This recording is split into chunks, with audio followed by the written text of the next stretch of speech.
Welcome to DAX Machina. Join us as we explore the mysteries of this world. Cryptids, monsters, macabre tales, and horror stories abound. Could they be true? Are monsters real?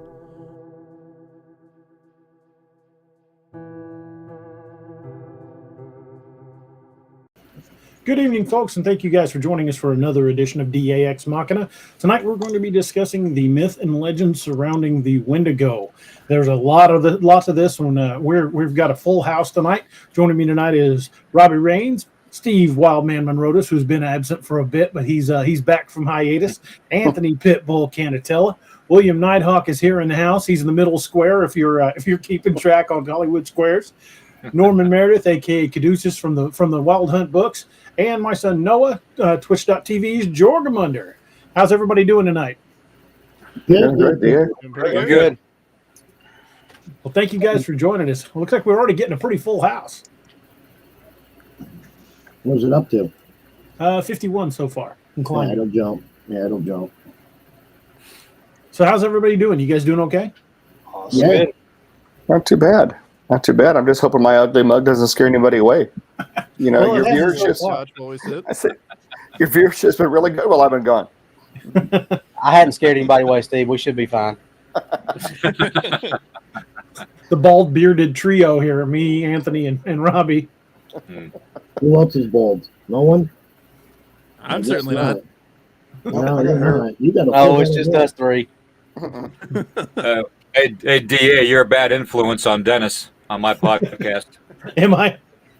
Yeah, he's got the same exact hat as you right now. Ooh, awesome. Yeah. He said great you're all hat. part of that club. Yeah, he said you're all part of that club. So There we go. The Kolchak the Night Stalker Club. yeah. Werewolf missed you, Steve, he said. Oh, I missed you too. It's been a little hectic. As y'all know, I work in healthcare, and it's a little bit of a challenging time to be a nurse right now. And I'll just leave it at that. Yeah. Norman does too. Norman's a paramedic, you said, right? MT. MT. Yeah. Oh, that's awesome, dude. Someone's got to keep the God bless paramedics what in you line. do, man. I don't know how the hell you do it. I was starting IV the other night, and it looked like a crime scene. For whatever reason, I get this IV started. I couldn't get it occluded. It's like, for whatever reason, I found the vein to stick it, but I couldn't find the vein to occlude it. And we've got these cheap IV catheters. They're just squirting out. I'm like, must look like the back of an ambulance rig. Those guys that do it in the back of the truck sometimes while it's rolling, I get my hands off. Oh my God! This Pretty was good. only a 20 gauge, which is nothing. And it bled like I put a main line in this person. I'm like, they're gonna bleed out in my chair. But okay, we're gonna have a good day. Yeah, I watched those guys do it in the air when they're on the choppers. I don't know how they do that. Those Those things shake pararescue to holy guys? hell. Those pararescue guys, man, they're just, nuts what they do in the back of the chopper. It's crazy. Yeah, but That's all right. When I was in the hospital, I was the stick pin. I was the patient that they always practiced on. Good veins, huh? Yeah, I was always the one that got stabbed. Nighthawk, we call those patients nurse porn. Because if I'm behind you in like the line at Walmart or something, look at those veins and be like, oh yeah, I'd hit that.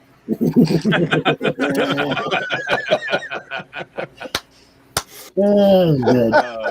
Oh, Steve, you're terrible. If only Doc was here to back me up, he would agree completely. Yeah, Doc Doc Hardly. Yeah. won't be able to I've join done us that. tonight. He had a family emergency. Yeah. Looks like we've got a pretty full house tonight.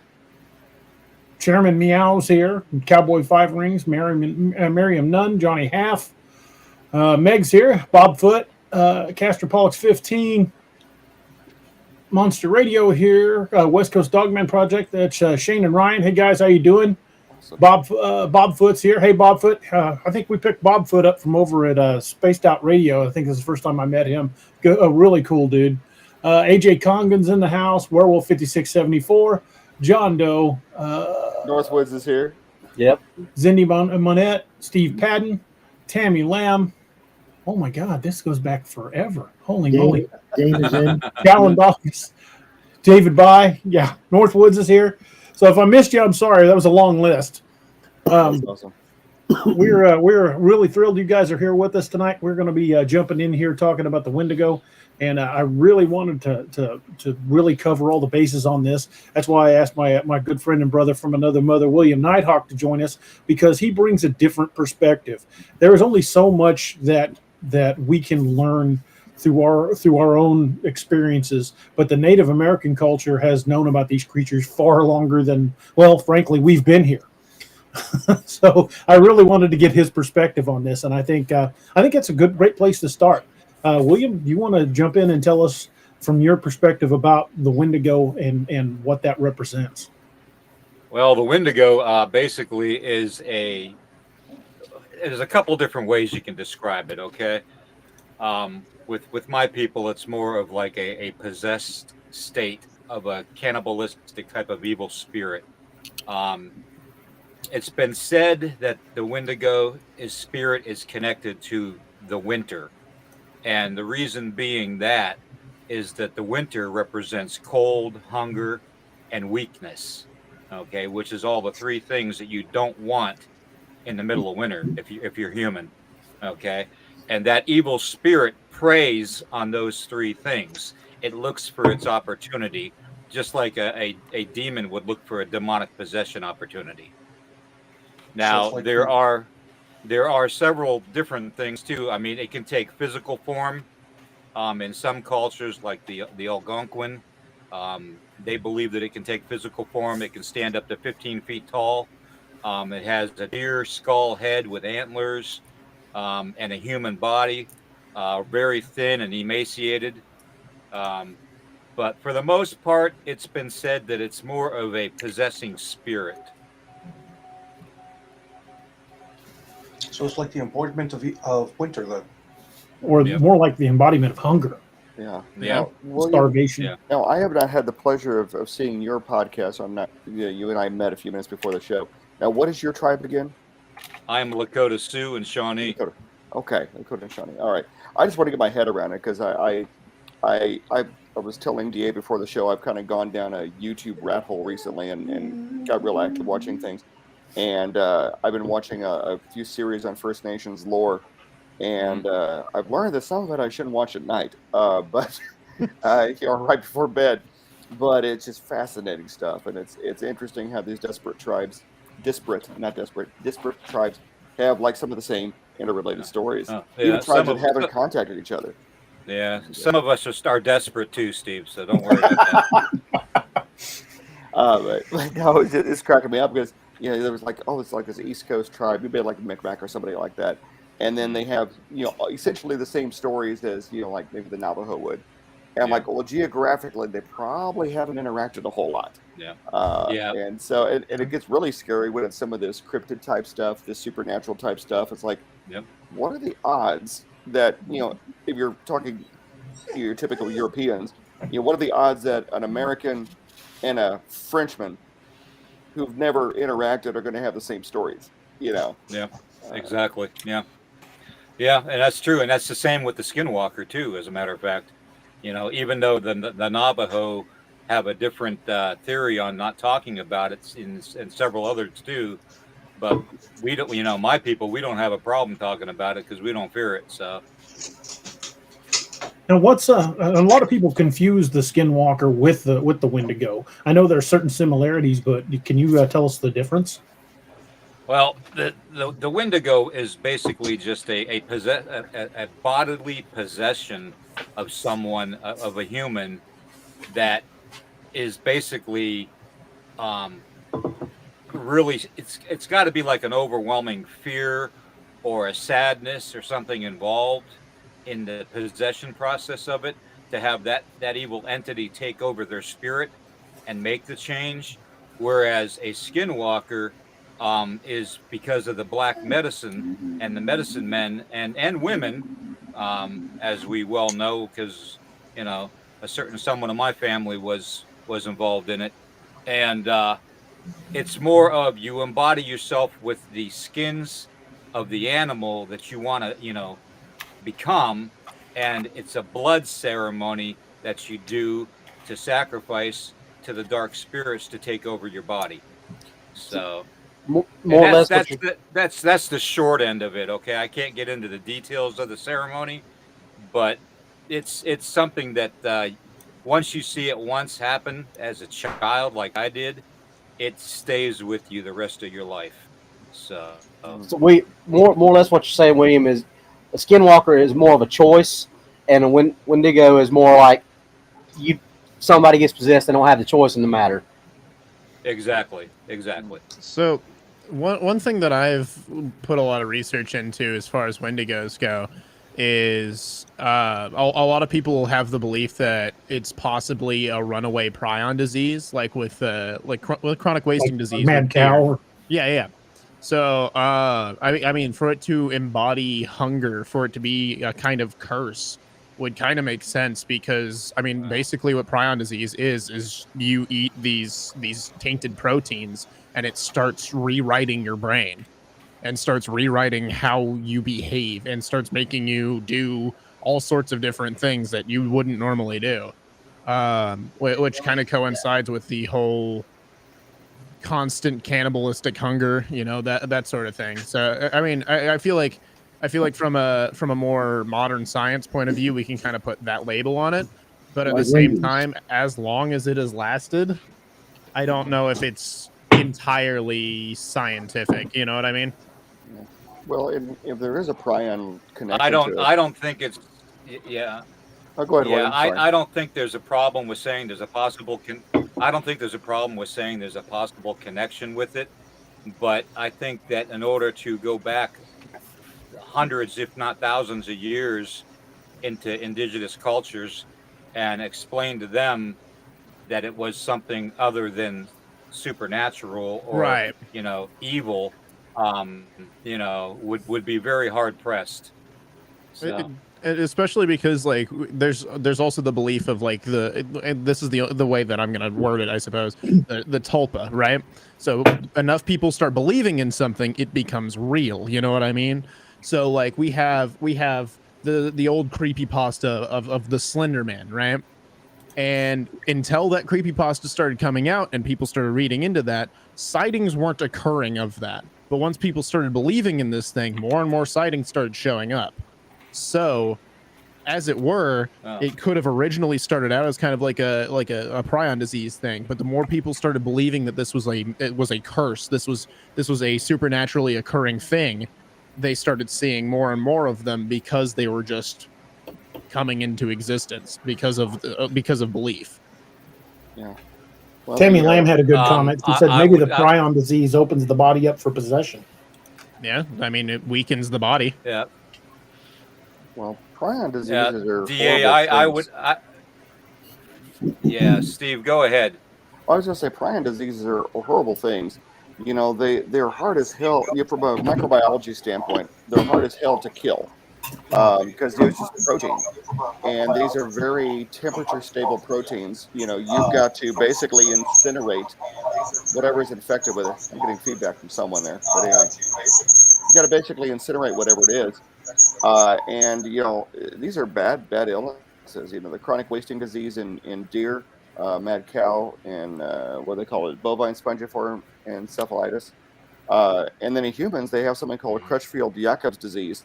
And I've seen a person die from that. It scared the holy hell out of me because I had to take care of them, and they're like, "Oh yeah, you just wear your isolation gear." I'm like, "Okay, I'm not sure if this plastic gown and gloves are going to protect me from this. That's what's killing this guy." It's terrifying stuff.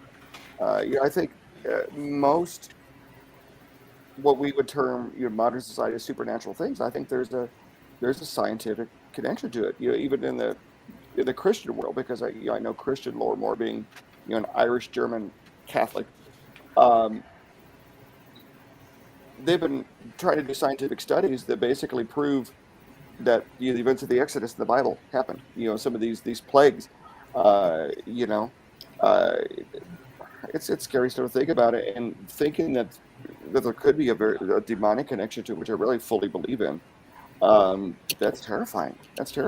And I don't know how, as a native person, I'm all for science. Well, I'm all for science and everybody on the subject, but at the same time, you're talking manifestation. When you're talking, mass sightings of certain cryptids that you envision in your mind, and it manifests in front of you. Okay, that's all manifestation. That's all part of being a medicine man. That's what we do. That's how we make the changes. Okay, we manifest. Okay, any medicine man tell you that. It's the ceremony, it's the ritual, and it's manifestation and visualizing the outcome of that ritual. So, for anybody that's Native American, that's what I'm saying, because we don't talk about ceremony that much, but manifestation does have a major role in it. And I believe it wholeheartedly. I don't understand a damn thing about it, and I have tried. But of course, I didn't grow up in that culture. I am a firm believer that medicine exists. I am a firm believer that there's good medicine and bad medicine. And I kind of take the standpoint of I'm going to observe from a safe distance, and fully believe it's in there because scientifically I can't explain it, but it's there, and it's legit, and it's fascinating and terrifying all at the same time. So basically, you can't buy a cream to rub on it. Let's put it like that. How's that? Right. There's not a prescription that anybody's going to write that's going to fix this stuff. Exactly. I figured I'd throw that in there, William. Sorry. But conversely, there's certain diseases you're not going to fix with sage either. But I don't believe. I believe there are two sides of the same coin, and the coin meets at the rim. And we're skirting that rim with this show, and I think people need to get into their head that it's the same damn coin. Well, look at the stuff. Look at. I mean, to get it. I don't know if it's on subject or off subject, but look at the stuff with the bath salts. Look at all those. I mean, those Miami officers. That one guy ate that homeless guy. Ate him under the bridge or on top of the bridge. I mean, they shot this guy 32 times to stop him. Okay, I mean, if that's a drug. I mean, that actually affected his way of thinking, like Noah was saying. It just totally changed his process of thought to where, why do I have to eat a human being and eat? I mean, it's like crazy.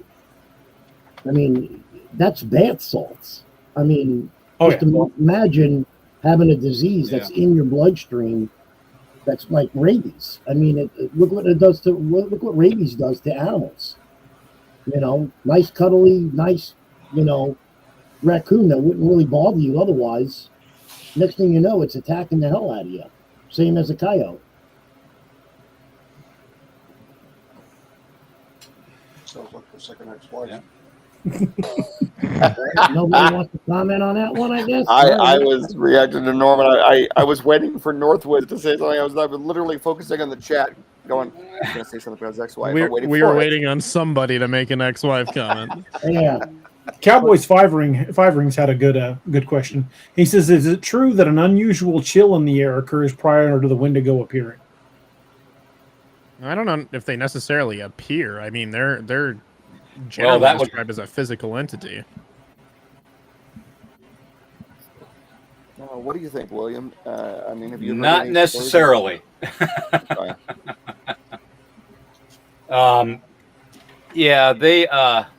They appear. They can come out like most cryptids. In Native American can appear from a cold mist or a smoke. But it is associated with a cold chill in the air. And that's usually because it's crossing over from the spirit world into our world. So. And you were saying what I was thinking. Okay. That's a common denominator with stuff like that. People talk about the temperature dropping when demons appear. I mean, the Wendigo is associated with time and starvation. So, Their most common time to appear, it would be in the wintertime. But I don't know. Can they appear in the heat in the summertime? I mean, do they? They can appear anytime. Now, in the one of the more famous cases, one of the last recorded cases that was actually brought to trial was the Swift Runner case in Canada.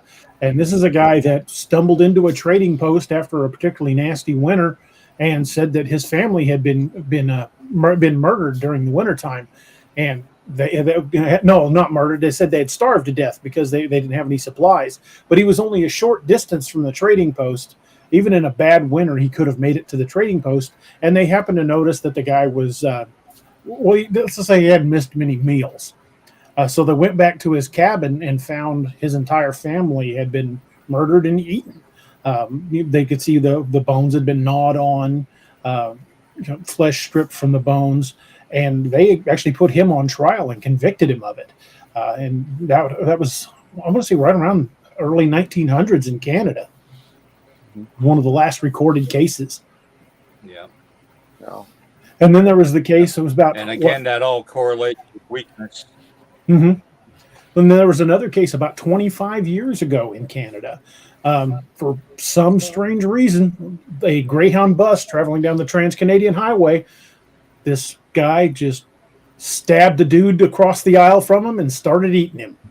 And they referred to it as Wendigo psychosis. They evacuated the bus. They got the bus pulled over, evacuated the bus. And when the police got on board the bus and took the guy down, he had Ziploc bags of strips of flesh in his pockets. And he'd eaten quite a bit of this guy. Yeah. And Wendigo psychosis is a legit thing. It's a mental illness that's documented. And he was hospitalized for it. And from last I read, he's out. Oh, that's good. Really? Yeah. Like nobody was Ready to eat again. Yeah. How funny is it that most of the vampires, werewolves, Wendigo, Things like that, there's also a clinical disease that's recognized with that. Clinical vampirism, clinical lycanthropy, clinical Wendigo. You pronounce that word again, Steve? Which one? Lycanthropy. Lycanthropy or Wendigo? No, the Wendigo part. Wendigo psychosis. Yeah, that one. I've got a question for pretty much anybody that wants to chime in. All of you guys, welcome to chime in on this one. Do you think there's a connection between the Wendigo and the rake? I thought that the rake was proven to be a creepypasta hoax. Yeah, it is. It's always been just kind of like this thing that originated through the internet. But I mean, the descriptions of the rake sound very much like a gaunt, emaciated humanoid. It sounds to me a lot. The like rake is a lot more consistent with a ghoul than a it's possible the creators were kind of drawing on that when they came up with it. The videos that people have generated about the rake, they've been proven to be good special effects or whatever. But yeah, they're that gaunt look. They tear you to shreds. They tend to be a spirit of depravity. It's I don't know. I think it's interesting that somebody had mentioned earlier that there's been some stories of cold breezes and whatever, and trying to say first of all, I believe in the supernatural completely. I believe in an afterlife, and I believe in a spirit world, whatever. I'm not going to get into that.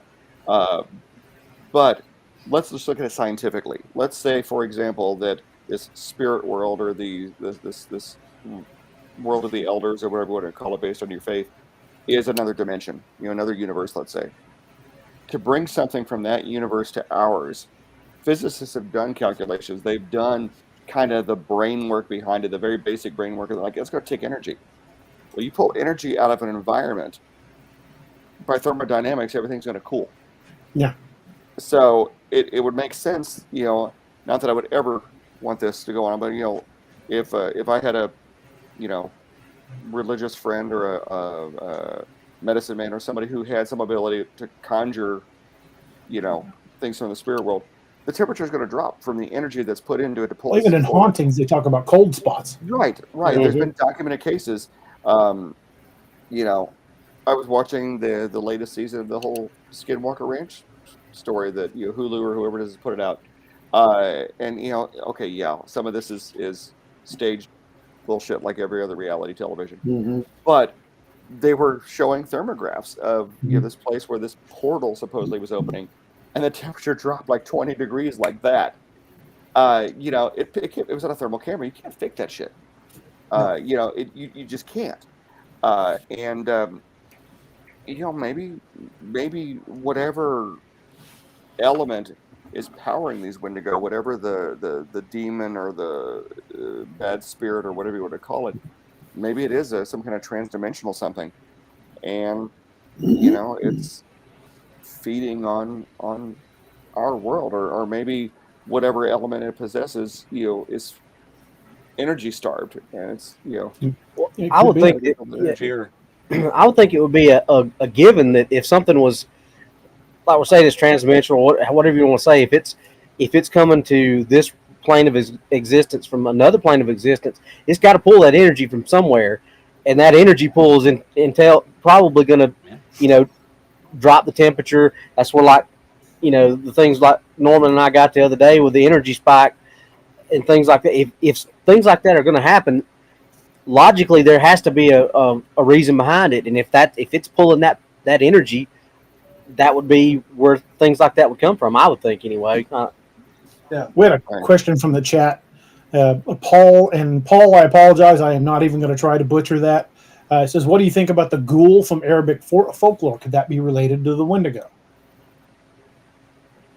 I'm not familiar with the ghoul. Noah, you're pretty well read. It's the origin of the ghoul legend. I mean, there are similarities that can be drawn between ghouls and Wendigos for certain. Like I was saying, the rake is a lot more similar to a ghoul than it would be to the Wendigo. But here in the United States, modern day version of the ghoul. Do what? The rake is a modern day version of the ghoul. Effectively, yeah. I mean, there's some similarities that can be drawn between the rake and Wendigos, and a lot of instances where I've been reading up on the rake, I've seen people like misconstruing it as a Wendigo. But like there's a very strong distinction that can be made between the two. And from what I'm given to understand, the rake is more of a quadrupedal traveler. Like it moves on all fours, versus Wendigos, which it seems kind of up in the air how they move. Which not to get off subject. DA, did you get the? I'm sorry, guys. Did you get the message from Miss Finn, the only Finn? No, I hadn't switched over. She wanted to jump in with us. I will get her the link. Let me do that right now. Sorry, guys. I didn't know if DA seen it because I can't pull it up on my. No, you're good. I just sent it. I had a YouTube chat pulled up and was watching that in the other screen. Here's something that I've kind of been pondering with the Wendigo legend. When I was researching my book, Codename Wild Hunt: Curse of the Wendigo, since it's a military team that goes out and hunts these dangerous cryptids, I was looking for lore on how Wendigo were killed.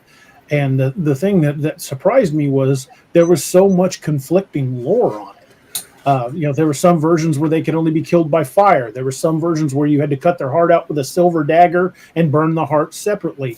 William, what do you think? What do you think the actual lore is? Because it's different. There's lots of different versions.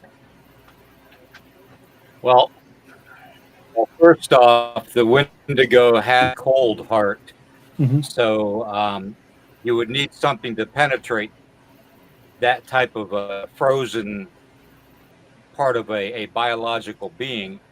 My people have always burned it, and yes, we have cut out the heart, but we've never burned the heart. We've always the knife. You're cutting out, William. You were cutting out real bad there. You still are a little bit, but okay. Well, yeah, that's when I talk, so that's okay. It seems interesting that silver is being used, a silver knife for silver bullets for werewolves, and silver is used in a lot of different annotations in paranormal and sometimes the cryptid research about for protection or use as a defensive measure. So I guess they're saying there's mystical properties for the silver. Well, and just from a strictly scientific standpoint, silver has a very strong antimicrobial property to it. Back just 20, 30 years ago, when a kid was born, one of the first things they would do is they would squirt silver nitrate into the kid's eyes. It would help prevent, if the mother, for example, had undiagnosed gonorrhea, it would keep the kiddo from getting gonorrhea in the eyes and losing their eyes as a neonate. We've since replaced silver nitrate with antibiotics with erythromycin, but I mean, if there is a biological or microbiological component to some of these diseases, silver would be powerful as hell. If you don't have multi-$1,000 antibiotics at your disposal, and you're relying on what nature and the earth provides for you, silver's what I'd want. Well, silver was often revered for its purity. Yeah. Yeah. I believe that sterling silver is still 95% silver. Yeah. Well, I believe that any cultural inference has a scientific basis to it. If some type of ancient people discovered that, hey, if this is in silver, it doesn't rot, it doesn't mold, it doesn't make me sick, whatever. It's like silver is pure. These cultural memes have a basis.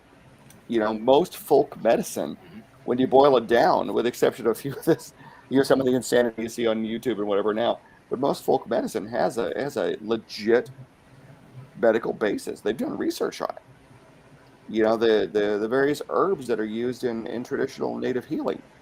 A lot of these plants, they're either chemical, like a foxglove, has been found to help the heart.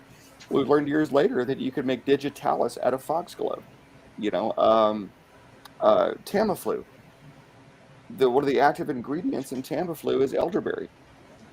Elderberry has been used for years to treat illnesses. My grandmother used to tell everybody to drink elderberry tea. Yeah. And your father stinks of elderberry as well. Your mother was a hamster and your father smelled of elderberries. That's the one, yeah. But yeah, there's a lot of correlations. There's a correlation, it's kind of the whole science and religion. They, if you put them in a Venn diagram, there's a significant overlap. Now, with so much conflicting information on the Wendigo, there's some versions where it's just depicted as a gaunt human, like badly emaciated, pale skin, sometimes even saying that the lips were missing because they'd possibly chewed them off, as well as gnawed on their own fingers. And then there are other versions where it looks very much like, let me show that picture I had again, like this. Yeah, that's terrifying, by the way. I appreciate that. Yeah, it is pretty terrifying. William, straight up nightmare fuel. Yeah, that is nightmare fuel. William, what do you think the difference is? Why are there some that are depicted with horns and like a gaunt skeletal deer head, and others are just emaciated humanoids? I think people see what people want to see. I think that different cultures around America, as far as indigenous cultures go, are going to describe it a little bit differently because they want it to be a little bit different towards what they're used to. I also think that there is some kind of emotional, I guess, scarring, as you can say, from even seeing something privy to even half looking like that. But to me, that would be no more than a rabid and emaciated deer, as far as that goes.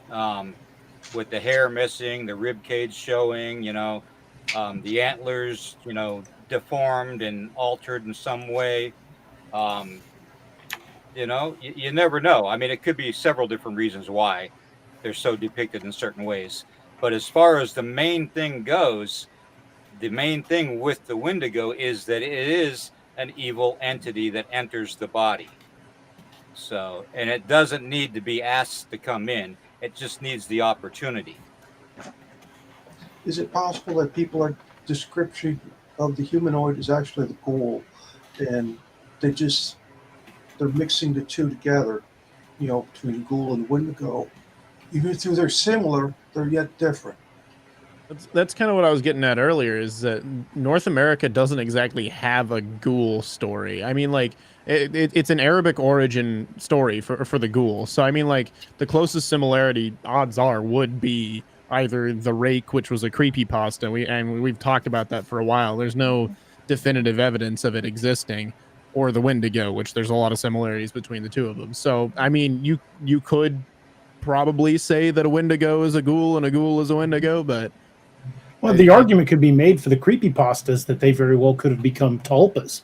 Yeah, exactly. For example, the Slender. Everybody knows Slender Man was made up.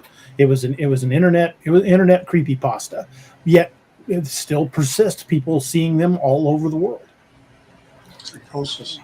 But think about this. Go off the rails. Do what? Oh. Can you hear me now? Yeah, now we can hear you. And now, But go off the rails for a little bit and look at the Wes Craven's New Nightmare.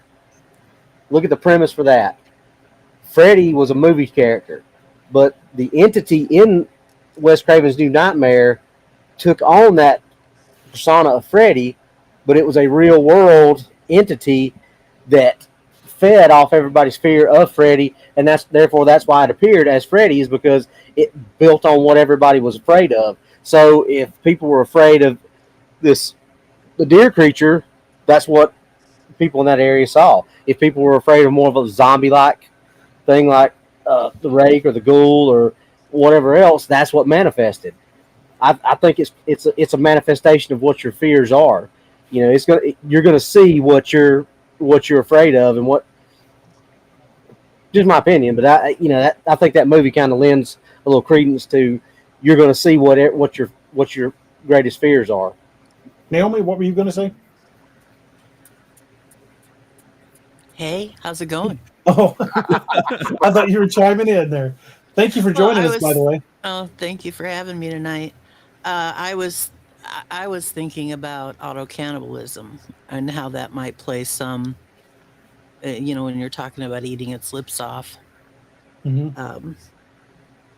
might lead to the myths that eventually became Wendigo. Yeah. Well, so there's some very famous events throughout the last couple hundred years of people resorting to cannibalism, like the Donner Party or that soccer team that was stranded in the Andes. What do you guys think? That could the Wendigo psychosis have played a role in that? Oh no, I don't think so. I think the guys in the Andes, when they were stranded, they had nothing to eat. That was their last resort. But that was. But what about Albert Fish? Right. He had plenty to eat, and he still opted for humans. Exactly. Yeah. Well, the cannibalism thing is it's a scary thing. It's something I thought of, just because I tend to read shit I probably shouldn't read. That's anything D.A. Roberts writes. I think everybody in this group has that guy's a weirdo. I was like, I don't know what's wrong with him. I think about cannibalism, and I mean, admittedly, I'm a fat white guy who likes his food, and I'm married to a beautiful woman who has a cast iron skillet. I like to eat, and if suddenly, with no preparation, no doomsday prepping, no, MREs stored in the basement, all of a sudden my food supply is gone. Right. Then you start looking at, okay, what's it going to take me to survive? Okay, well, I like this neighbor, but he's in poor health. He's not going to make it anyway. Maybe the real rations were the friends we made along the way. Remind me not to move next to Steve. I mean, it's dark. I apologize, but I was like, Just remember, vegans are as close to free range as we can get. By the way, I have a that's old and stringy, and there's a reason for that, okay? But I mean, you think about... Hey, would that be grass-fed beef? Basically. Yeah. Now, speaking purely from a culinary standpoint, this is not instructions for anyone, but speaking purely from a culinary standpoint, we covered this in my classes. Do not try this at home, people. Human cooks like pork. Yeah, it does. Well, So That's really dark, get Noah. some salt and pepper and Cavenders, and you're good to go. Yeah, exactly. That's Cavenders. really like- dark, Noah. That's really dark. Blood pork, too. Yeah. But I mean, Yeah. in all seriousness, if it's a survival thing, at what point will each of us trip? You know, where's that tipping point for each of us? You know, Right. and let's say, for example, not that this would ever happen, but you know, the apocalypse happens, and you know, you eat your neighbor. What type of guilt and what type of mental illness is that going to trip in you Well, afterwards? you've got the prion disease, which you can get. Well, I'm not talking Is about that, anything. will that only happen if you eat the brain, though? I think distinctly it comes from consuming the brain matter. Yeah, the 'Cause- prion illnesses are our brain tissue.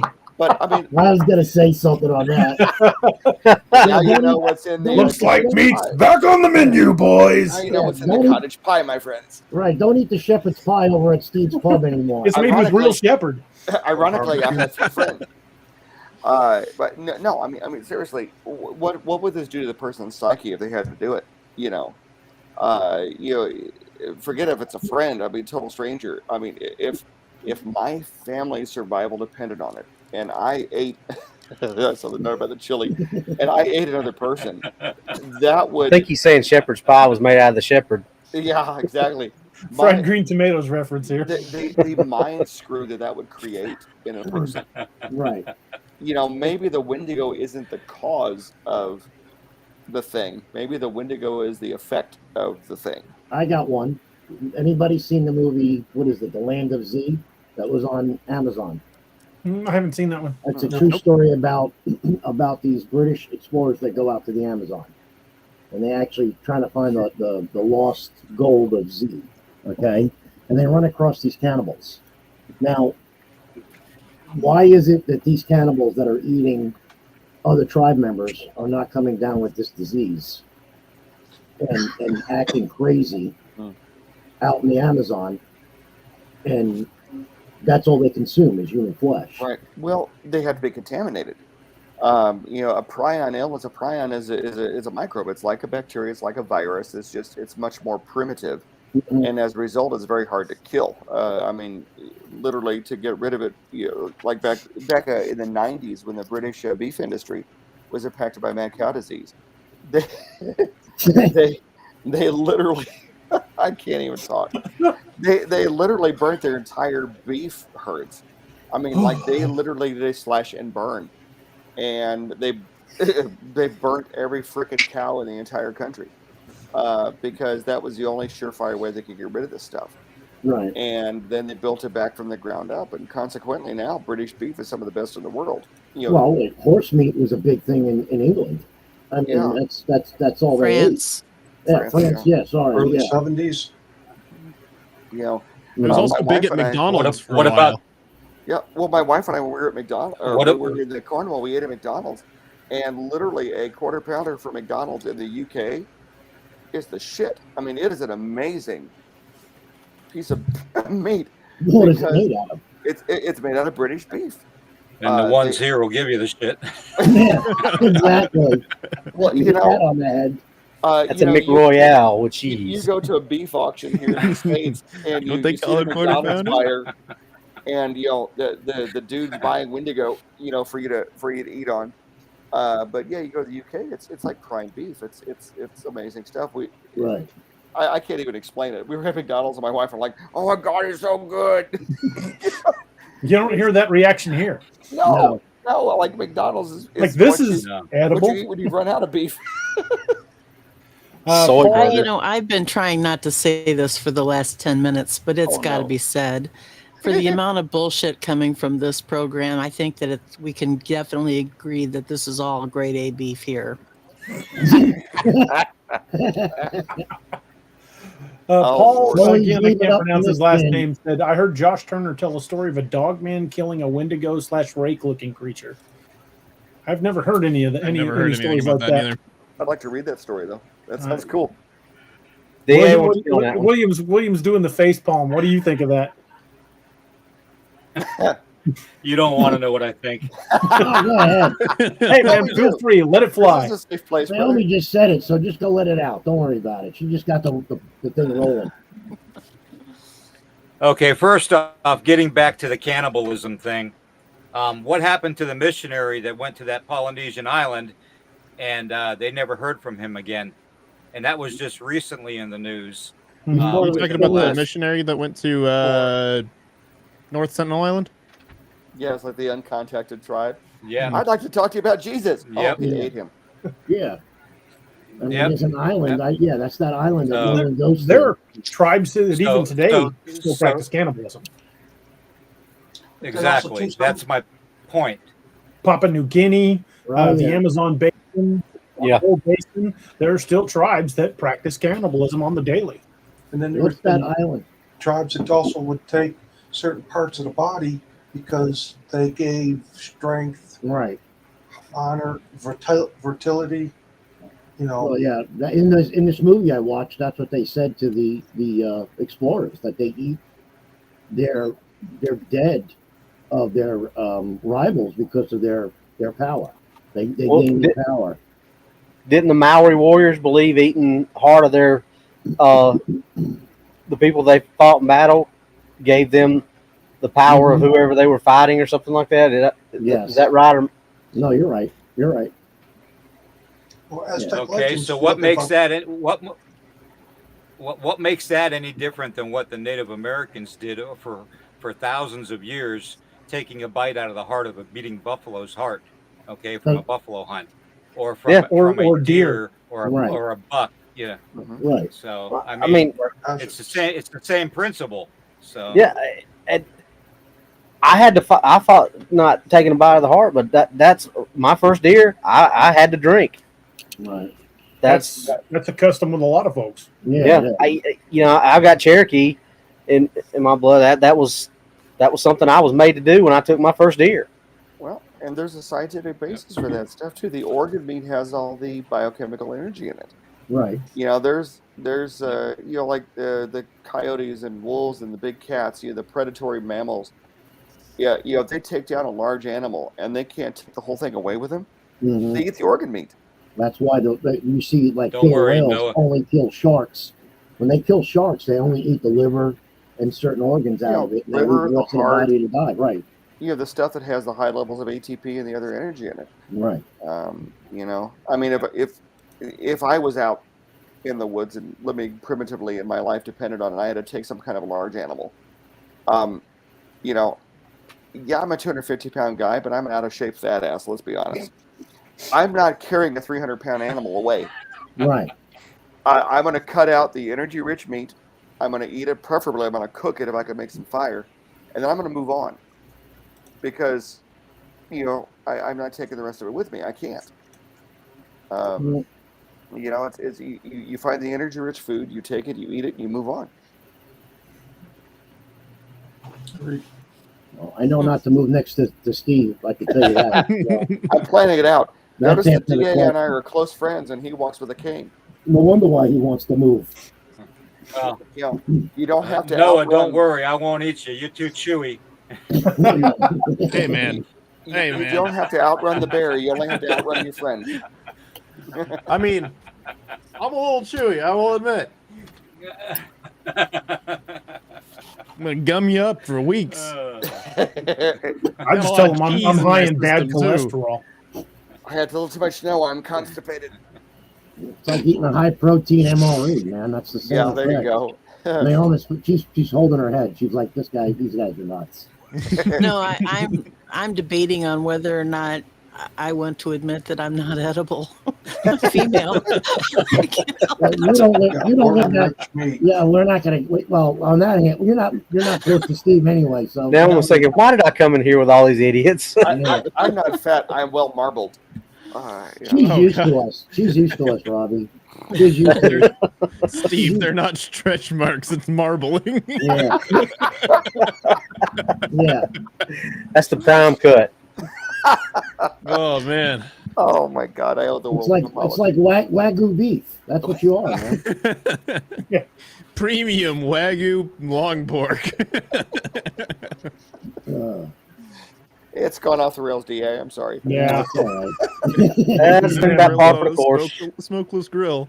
Yeah, look for the book that Noah's going to put out for eating humans soon. Hey Don't man, worry listen, about hey man, it cooks like pork. It tastes like pork. Well, Just a little bit of Cavenders, man. well, That's all it takes. Mistake me if I'm wrong. Has anybody heard or seen the papers on the government with this zombie stuff that was supposed to? It's some sort of rabies that affects humans that actually transforms humans into flesh eating, or no? Really? I don't know anything about that. No, I have not heard Right. anything. Just to clarify to the chat tonight, I'm not a cannibal. I'm a culinary major. Potato, potato, whatever. But he'll cook you up just the same. Yeah. Don't worry about it. What's the difference? So let's say, for example, or just for sake of argument, that you suspect there might be a Wendigo in your area. Anyone heard of any of the things you can do to keep one away? Move. Move.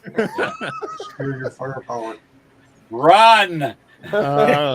Relocate. Don't leave a forwarding address. From what I've read, like they Steve Bruce on 'em. will hunt during the day, but like I said, from what I've read, they're usually more of a nocturnal hunter. Usually hunt at night. But I mean, I've heard of them going after people or going after things during the day. So I mean, I feel like a bit of a deterrent might be bright floodlights outside on a motion sensor. I don't know if light would deter it. What about Fire. UV? Fire. Yeah, that'll deter it. There was a incident report I read in southern Illinois I want to say 5 or 6 years ago. There was a young girl that took her dog outside. It was late in the evening. It was before midnight, but it was good and dark. And her dog was out running around in the trees near her house. And she started whistling for the dog. And she said something with glowing eyes started coming toward her. So the dog come running back. She grabbed the dog, runs in the house. And for a solid week, this thing, she described it as a Wendigo, would come and try the doors on her house, try the doorknobs on her house and walk around her house. Ugh. And she was desperately scared and was wanting to know how to get it away from her house. And no one answered it. I mean, I had no way to contact the lady. I just read the report. But she may still be having the thing come around her house. I don't know. Well, it's like William said that they don't have to be invited in; they just come. Yeah, it's You not also like gotta- a vampire. You got to think that it's quite literally the apex predator. I mean, like that thing, it's an unstoppable predator. I mean, like as far as nature is considered, like there's no animal that has silver teeth that can cut its heart out with. Yeah. So I mean, if nothing in nature can kill it, and we're the only things that really have the know-how to kill it, I mean, it's running rampant in the woods. And I mean, who's That's to say because that it lives like off of fear. right? Well, Yeah. Whose dog is that? Somebody's whining in the I think background. Oh, the things that kill the apex predator, ergo the apex predator. Right. Yeah. So would silver bullets or incendiary bullets work? I think Silver doesn't make good bullets, though. no, True. it doesn't. I think But incendiary silver bullets pellets get in a added shotgun or dragon's breath rounds? Well, the question I would posit is, does it bleed? Right. I think If Doc it put it bleeds, one we day. can kill it. If it bleeds, I can kill it. If I it agree doesn't with bleed, Noah. I get the hell out. I agree. Well, right. Well, I mean, now you had stuff going around your house, didn't you, at one time, Naoma? Or no? Oh yeah, See, I mean, she Is had it still going? yeah. Just about probably about 3-4 weeks ago. There was a bang on the air conditioner, which is why you can hear the low hum behind me. Is on the other side of this wall behind me, and something hit it really hard enough. My husband actually was home, which is a rarity when it happens, but he even kind of sat up in bed and looked around, and I was like, yeah, it's the air conditioner, because but yeah, for the longest time, whenever he was a truck driver, he retired in January. Whenever he was on the road, something would hit the side of my house, almost guaranteed. On the nights he was gone, I would get a bang on the side of the house behind me on this wall. Yeah, I think that you were on a live podcast with DA when it happened one night too. Yes. Mhm. It's a little disturbing. Yeah. So, I mean, So there's I- stuff that goes on. I mean, people are getting visited by certain creatures or certain cryptids. So, Yeah, that sailboat in the middle of the Atlantic is looking real good. Yeah. You got to worry about Kraken. William, Yeah. I wanted to get you to chime in on that. What do you think about silver bullets or incendiary bullets? Do you think they'd work on a Wendigo? I think that as long as it has silver involved in it or fire, yes, it would have an advantage. So whether it I know would the destroy dragon's it breath completely rounds or are not is nasty. questionable. Yeah. What about blessed bullets? But whether blessed, I mean, well, you know, you got to understand something too, though. When we actually went to destroy it, we never used the term kill it, because technically you can't kill it because it's spirit. Okay. Mhm. You can only kill the flesh. All right. Yeah. So basically what we would do is basically try to capture it and burn it after we separate its body parts and remove its heart. So, you know, there have been instances of, like you said, DA, about people stabbing it through the heart with a silver knife or an arrow that's tipped in silver. But I haven't actually had the nerve to actually get that close with a silver knife to try it. So I'm 100% right there with you. Silver dagger is a hell of a lot closer than I want to get. Yep, exactly. Calling the wild hunt with thermite. Problem solved. White phosphorus. So that actually brings up something for me.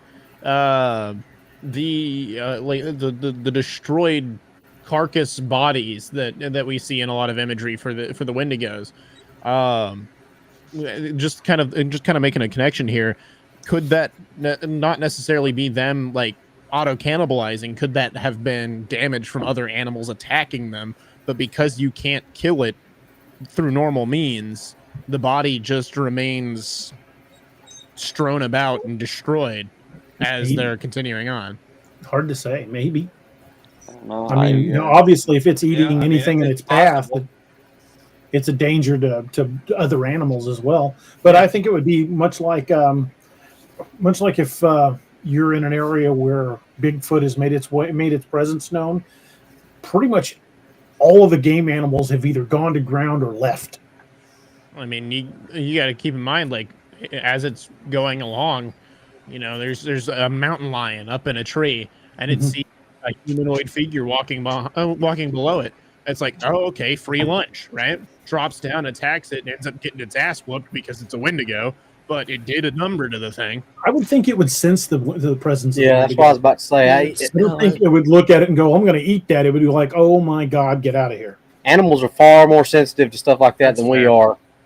I think before it ever saw it, it would have gone, "Well, that don't smell right." Yep. Yeah. Something smells like rot. I mean, that's why when you have your Bigfoot encounters, a lot of times, I mean, everything goes quiet. I mean, because everything's either, like DA said, either gone to ground or Dee Mao. Well, I got a question. I mean, the animal kingdom goes, nope. I mean, is the Wendigo in every Native American culture all over the United States? I think it's just in northern cultures, isn't it? Yeah, I think it's primarily northern cultures. I mean, I from what I've read, there's a South American version of it that I mean, like it effectively is the same thing. And like I was saying earlier, there's a lot of similarities between ghouls and Wendigos. So I mean that kind of incorporates in, you know, the Middle East. The reason I was asking is because Bigfoot is in every Native American culture all over the United States. Even down here in the Seminole and Miccosukee tribes have the same accounts to where William's heritage comes from. I mean, that's why I was asking that if it went that long. Yeah, Anthony, there is a fine line between depicting the Wendigo in every culture, indigenous culture across the Americas. The actual Wendigo legend, per se, came from Canada and northern areas of the U.S. But yeah, that's not to say that, you know, some other cultures might call it something different. You know, I don't know exactly what they would call it in other cultures. Right. I just know on the privy ones that I'm used to. So, but yeah, I mean, it very well could be, Anthony. So just like what Noah was saying with the ghoul, I mean, I think we all know that's just made up, right? Or is that the same, Noah? Well, No, the ghoul is a long lasting Arabic mythology. Like it's existed for a long time. The rake is the one that Right. is kind of up in the air. it's made up. Yeah. right. And Well, again, that goes back to manifestation. Mm-hmm. Do you think it's possible that the Wendigo could be a type of demon? I think it's Yes. entirely within the realm of possibilities. I mean, the Arabic belief in the ghoul is that it's a demon that's forlorn and looking for a meal. I mean, effectively, what it is just a rejected, starving demon that's just going through and killing and eating people. well, So, I mean, for the Wendigo to be a demon is entirely within the realm of possibilities. Explain why you really can't kill it. Yeah. Well, and an interesting point was made. Somebody said, "Well, this is like a real thing, or is it just mythology?" In a day of modern science, there's a very fine line between the two. It's if your particular belief system doesn't acknowledge a Wendigo or a skinwalker or a demon or whatever, then it's mythology to you. But if you're of the faith that it does exist, then it's not. One man's religion is another man's mythology, and there's no gold standard to say what is and what isn't. We all look at it through the lens of our own faith. If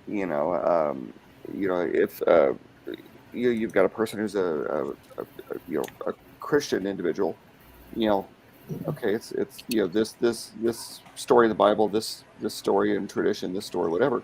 You got somebody that is a pagan, then it's like, okay, whatever their belief system is, whatever this rune said, whatever this oral heritage said, and doesn't mean that one's more right or more wrong than the other. It's different lenses that we're looking at this thing through.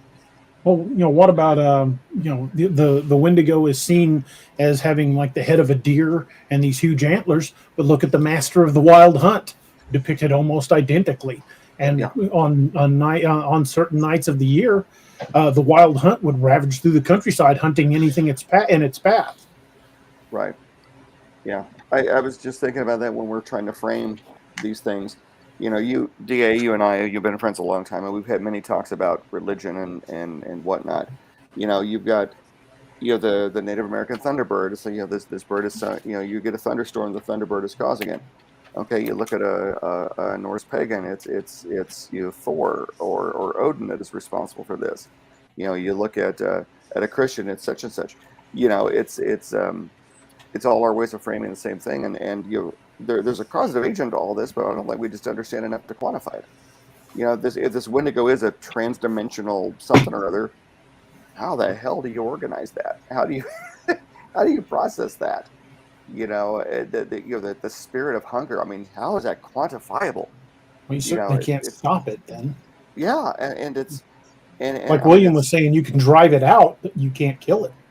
Oh yeah. I mean, even the medicine man. I mean, the more I've read and the more I've watched. Now, granted, I probably watched this stuff a little too late at night, and I'm getting myself a little freaked out by it. But the idea of a medicine man, even though I know from what I've studied and my Native American friends I've talked to that it is a physical entity that just happens to have basically subscribed to some pretty dark arts, it still scares the shit out of me. It's scary stuff. Well, here's a question. I think this one's directed right at William. Crystal McGee asks, curious if a shaman being one of the only ones to know and can detect the Wendigo's presence, if that just varies from tribe to tribe or almost a rule of thumb like silver and fire. Nope, it's not a myth. Most medicine men that are actually connected to the environment and to spirit can sense the presence of the Wendigo and any other evil entity, like even the skinwalker and stuff like that. So that's not a myth at all. That is actually fact. It all comes down to each individual spiritual power. Like I've said 100 times before, DA, and Robbie knows this, and Anthony knows this. You know, I derive my power from the environment. I derive my power from the Creator and from Makah Wakan, Sacred Mother Earth. Okay, I get my spiritual medicines from my totem animals. You know, the red-tailed hawk, the eagle, the bear, the mountain lion. You know, the wolf. So you know, it all comes down to your spiritual power and your faith in that power. You have to believe that that power is going to work against any type of, whether it's demonic spirit, whether it's just an evil entity, an indigenous culture, an elemental, fae, whatever you want to call them. As long as you have faith in your spiritual power and you embody that and you embrace it and you stand by it, you can defeat it. So I think that's a very good point, and I'm so glad that you said that. You know, I've been kind of watching the chat, you know, because yes, I'm one of the co-hosts, but I've been absent for a while, so I'm kind of observing as a guest or as an outsider. You know, we've touched on faith a lot here, and various people's religious beliefs, and you know, Christian folks will be the first to tell you, you know, we derive our power from Jesus, or we derive our power from whatever. Native Americans, we derive our power from, you know, this earth spirit. We derive our power, you know, like you said, we derive our power from our faith. You know, the thing gives us power. And you know, I was watching the new movie Prey, you know, the other day, the new Predator film, and I forgot what tribe it is, but it's Comanche. Comanche. Thank you. They're Native Americans, you know. And I remember as the main character is going up against the you know, Yautja, you know, the predator, she's got a medicine bag. You know, it's got all of her magic in it. And and as a you know, white guy who was raised Christian, you know, I was like, oh my God, you know, I want some of that.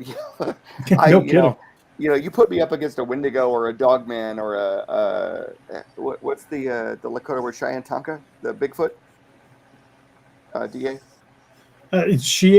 William can pronounce it correct. Is it Tonka for Bigfoot? yeah, it's Tonka.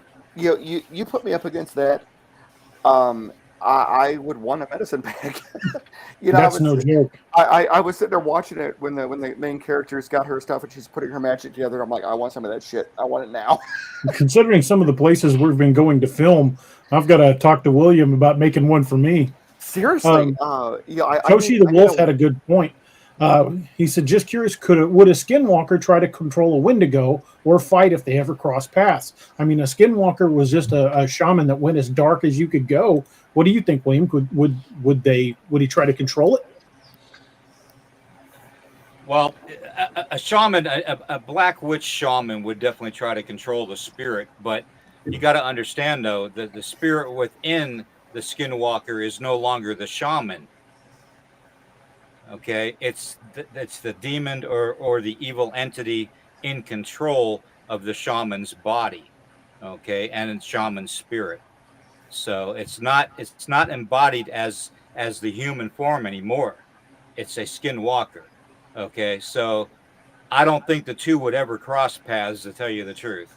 So yeah, I know the skinwalker is primarily a southwest creature, but my friend Wes O'Ring, he was born and raised on the Navajo reservation. He told me they can go anywhere, especially if they attach themselves to somebody. Oh yeah, I fight them off all the time for people when they call me up and ask me to do ceremony to protect them. I've done it several times in the last year. I've done it about 6 or 7 different times already. Wow. Doing ceremony to protect people. So, you know, I mean, if it wasn't a real thing and it didn't travel, why are all these people contacting me? Right. So, like I'm not a particularly superstitious person, but I need a white bear or a William Nighthawk in my life, and I'm okay with it.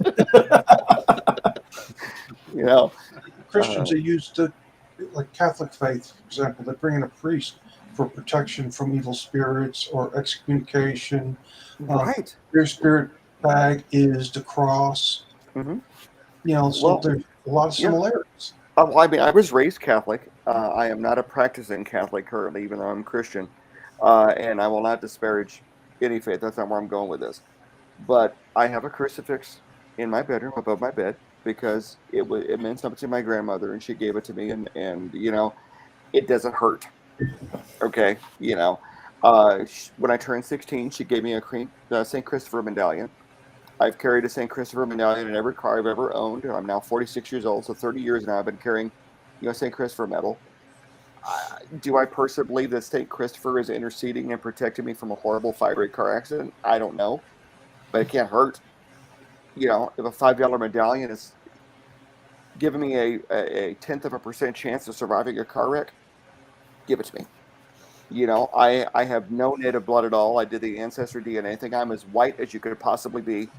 But if a First Nations friend gave me a medicine bag, I would carry that shit with me. I have some Muslim friends. I don't know the articles of their faith. I know very little about the Muslim faith. If they gave me something that was powerful, some kind of magic, I would take it with me. I live my life even though I'm Christian, from a very agnostic standpoint. And my thought of the whole thing is if you believe in this stuff, whatever this stuff is, and it doesn't exist, okay, you put a little effort into it, big deal. If you don't believe in it and it does, there's a lot more risk. It's a risk benefit thing, I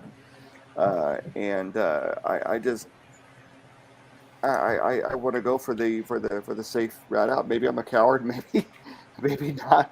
But there's stuff I don't understand in this world, and maybe if we all pool our resources and all the different faiths and all the different tribes, if you will, get together, maybe we'll figure it out. Maybe we'll keep ourselves safe. Maybe we'll take care of each other.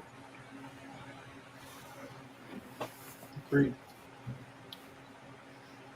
I'm not going to disparage anyone else's beliefs, but I'm going to stick with my own. Well, yeah, I've got my own too. I'm right with you, Naomi.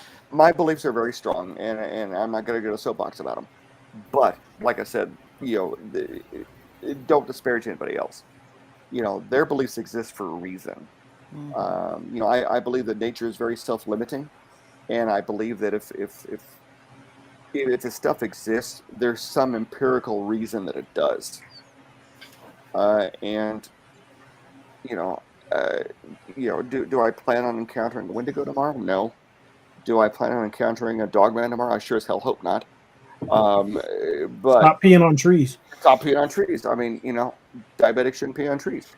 It's there's a lot we don't understand, and I just want to keep myself safe from it, and keep my loved ones safe from it. I don't play with Ouija boards either because I don't understand it, and that's well said, Steve. If you don't understand fire, don't light matches. Yeah. Yep. And I think First Nations cultures are absolutely amazing and so interesting.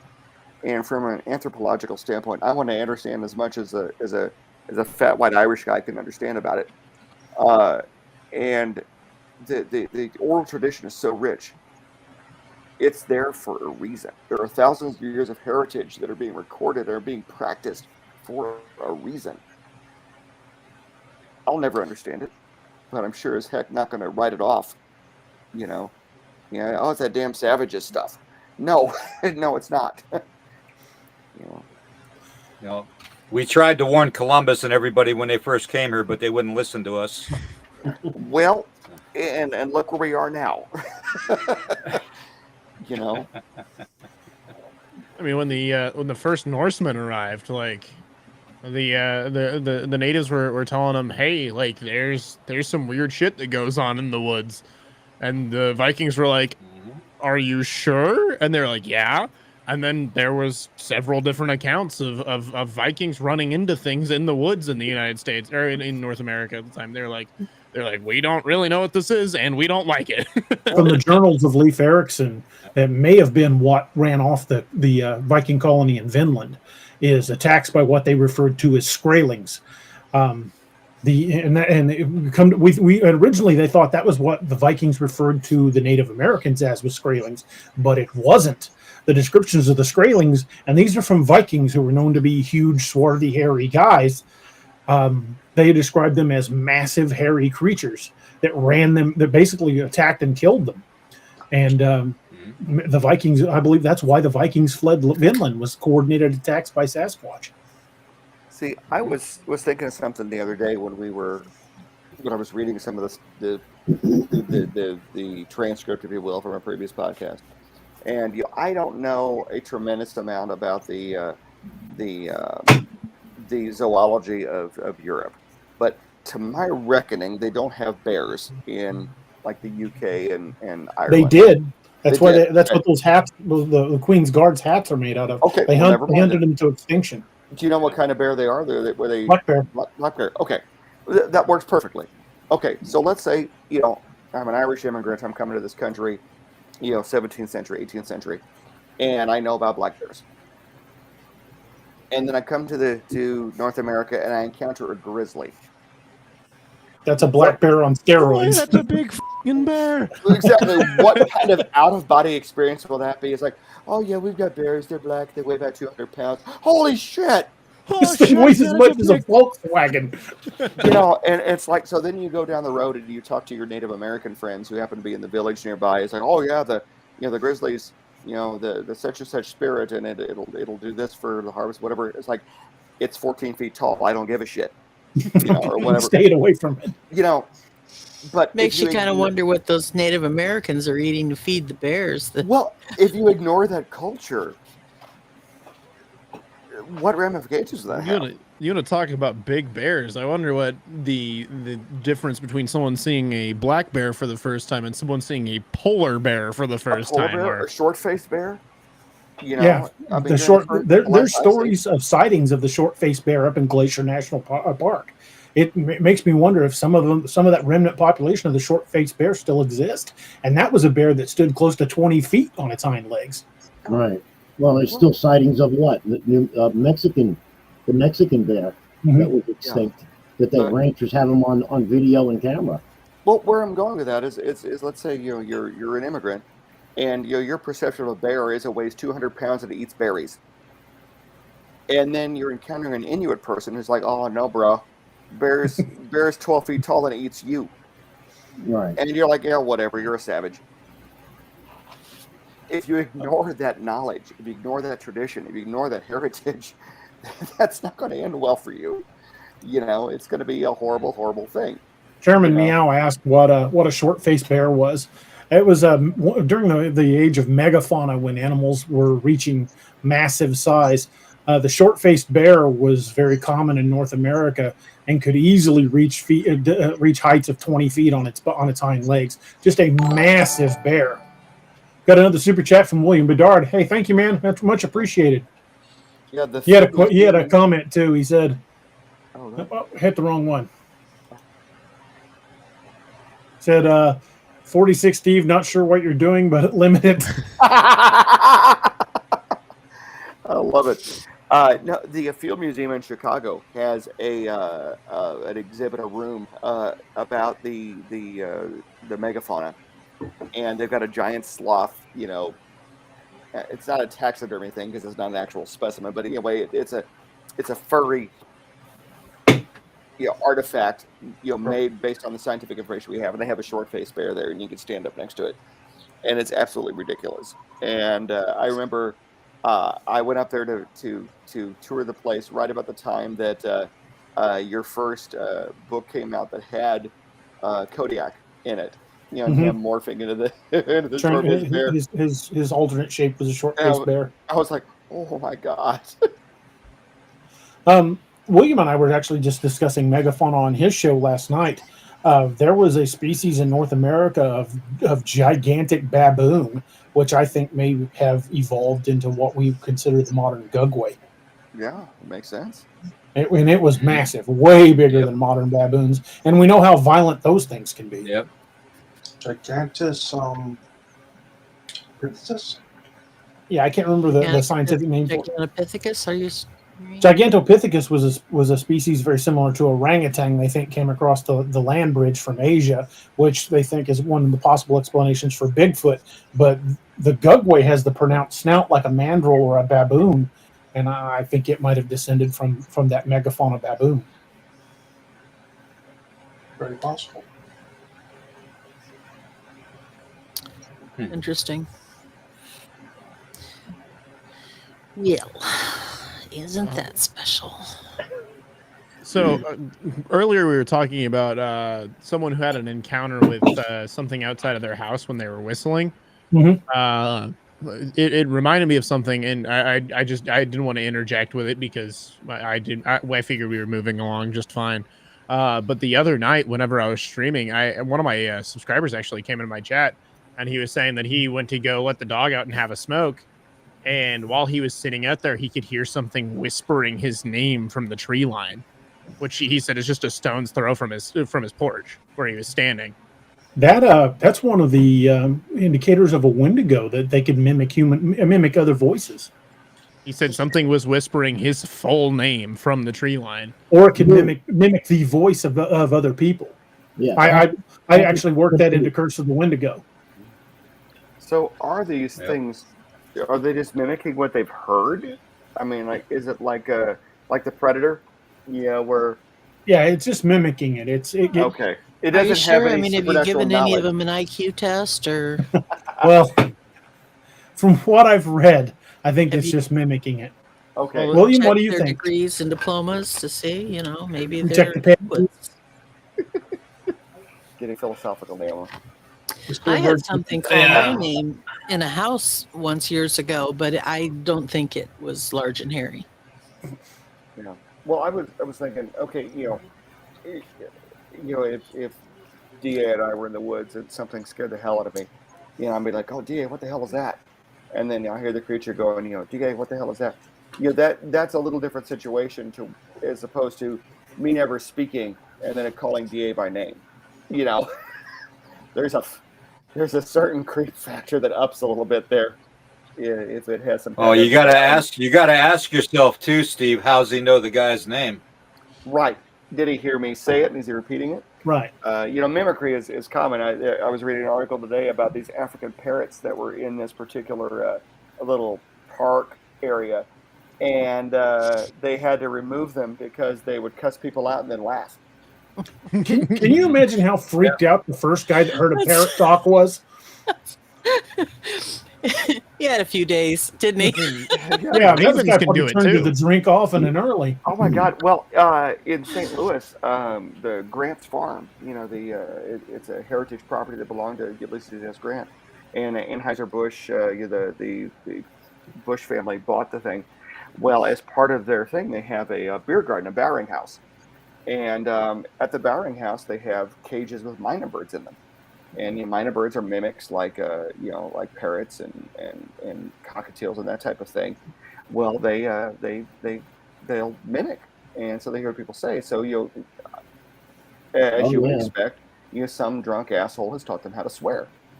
Yeah, well, we had one. I had a myna bird. Yeah, and so you look at it. My dad taught it Sicilian. They would talk. They would talk Italian. No lie. Yeah, you look at the things and like you're a pretty bird, and the thing tilts his head and makes noises. And then you walk away and it drops an F-bomb, and of course then you laugh at it, and they ultimately took them out because they were offending people. But I remember as a kid, because I had never seen a talking bird, I was like, oh, pretty bird, it goes bee, bee, and then you walk away and it's like, F you, and as a 6-year-old, that's a little traumatic. But the person that first saw that, I mean, what would you think, Yeah, some Lene went to just where I was. With the Laucha, when they mimic and they speak in the voice and the words of their prey. I mean, that would scare the hell out of you. That would be completely off-putting. I'd say it's their version of the duck call. Yeah. Well, same thing. Yeah. duck call or a turkey call. Mhm. You guys are all getting into areas that are definitely being discussed a little bit more often when you talk about the predator in the movies. Simple fact being, on my podcast alone, this morning and tomorrow morning, it's going to be a blowout about portals and the predator and all kinds of stuff. So, but we're also trying to find answers to all that type of stuff that's being seen. And I think it goes back to, like we talked about in the beginning, Steve and DA and Noah, about the dark forces. You got evil and good, and I think that there's so much right now negativity in the world and evil in the world that darkness is coming forward and starting to prompt a little bit more of these so-called encounters, if you want to call them that. I also think that it's heightened everybody's ability to see them, because we already know that sensitive people and people that have crossed over and come back again are heightened sensitive, are seeing these things more and more. So whether it's a Wendigo, whether it's a dog man, whether it's Bigfoot, a skinwalker, whatever you want to call it, whatever they're seeing, the devil monkey, it doesn't matter. Rebobs, I mean, you call it whatever you want. It's still a cryptid, and people are seeing them more and more. Now, is that due to deforestation and overpopulation? Is it due to the darkness and the evil in the world? I mean, that's what we've got to figure out. Well, as more and more people turn away from spiritualism, I mean, there are a lot of people have turned their back on any kind of faith. I think we're going to see a rise in some of these dark forces because less and less people are keeping them at bay. Well, and William made a point. What if you're giving them power? There's many faiths that believe that you're speaking the thing, believing in the thing, gives it energy. There is so much evil. I mean, just look at what people do to each other anymore. If there is some kind of a spiritual element that feeds on darkness, we got a supply of it. We've gotten to the point where our world where we agree with you or we hate you, and there's no middle ground. Well, and look at how self-centered people are nowadays, and that's people.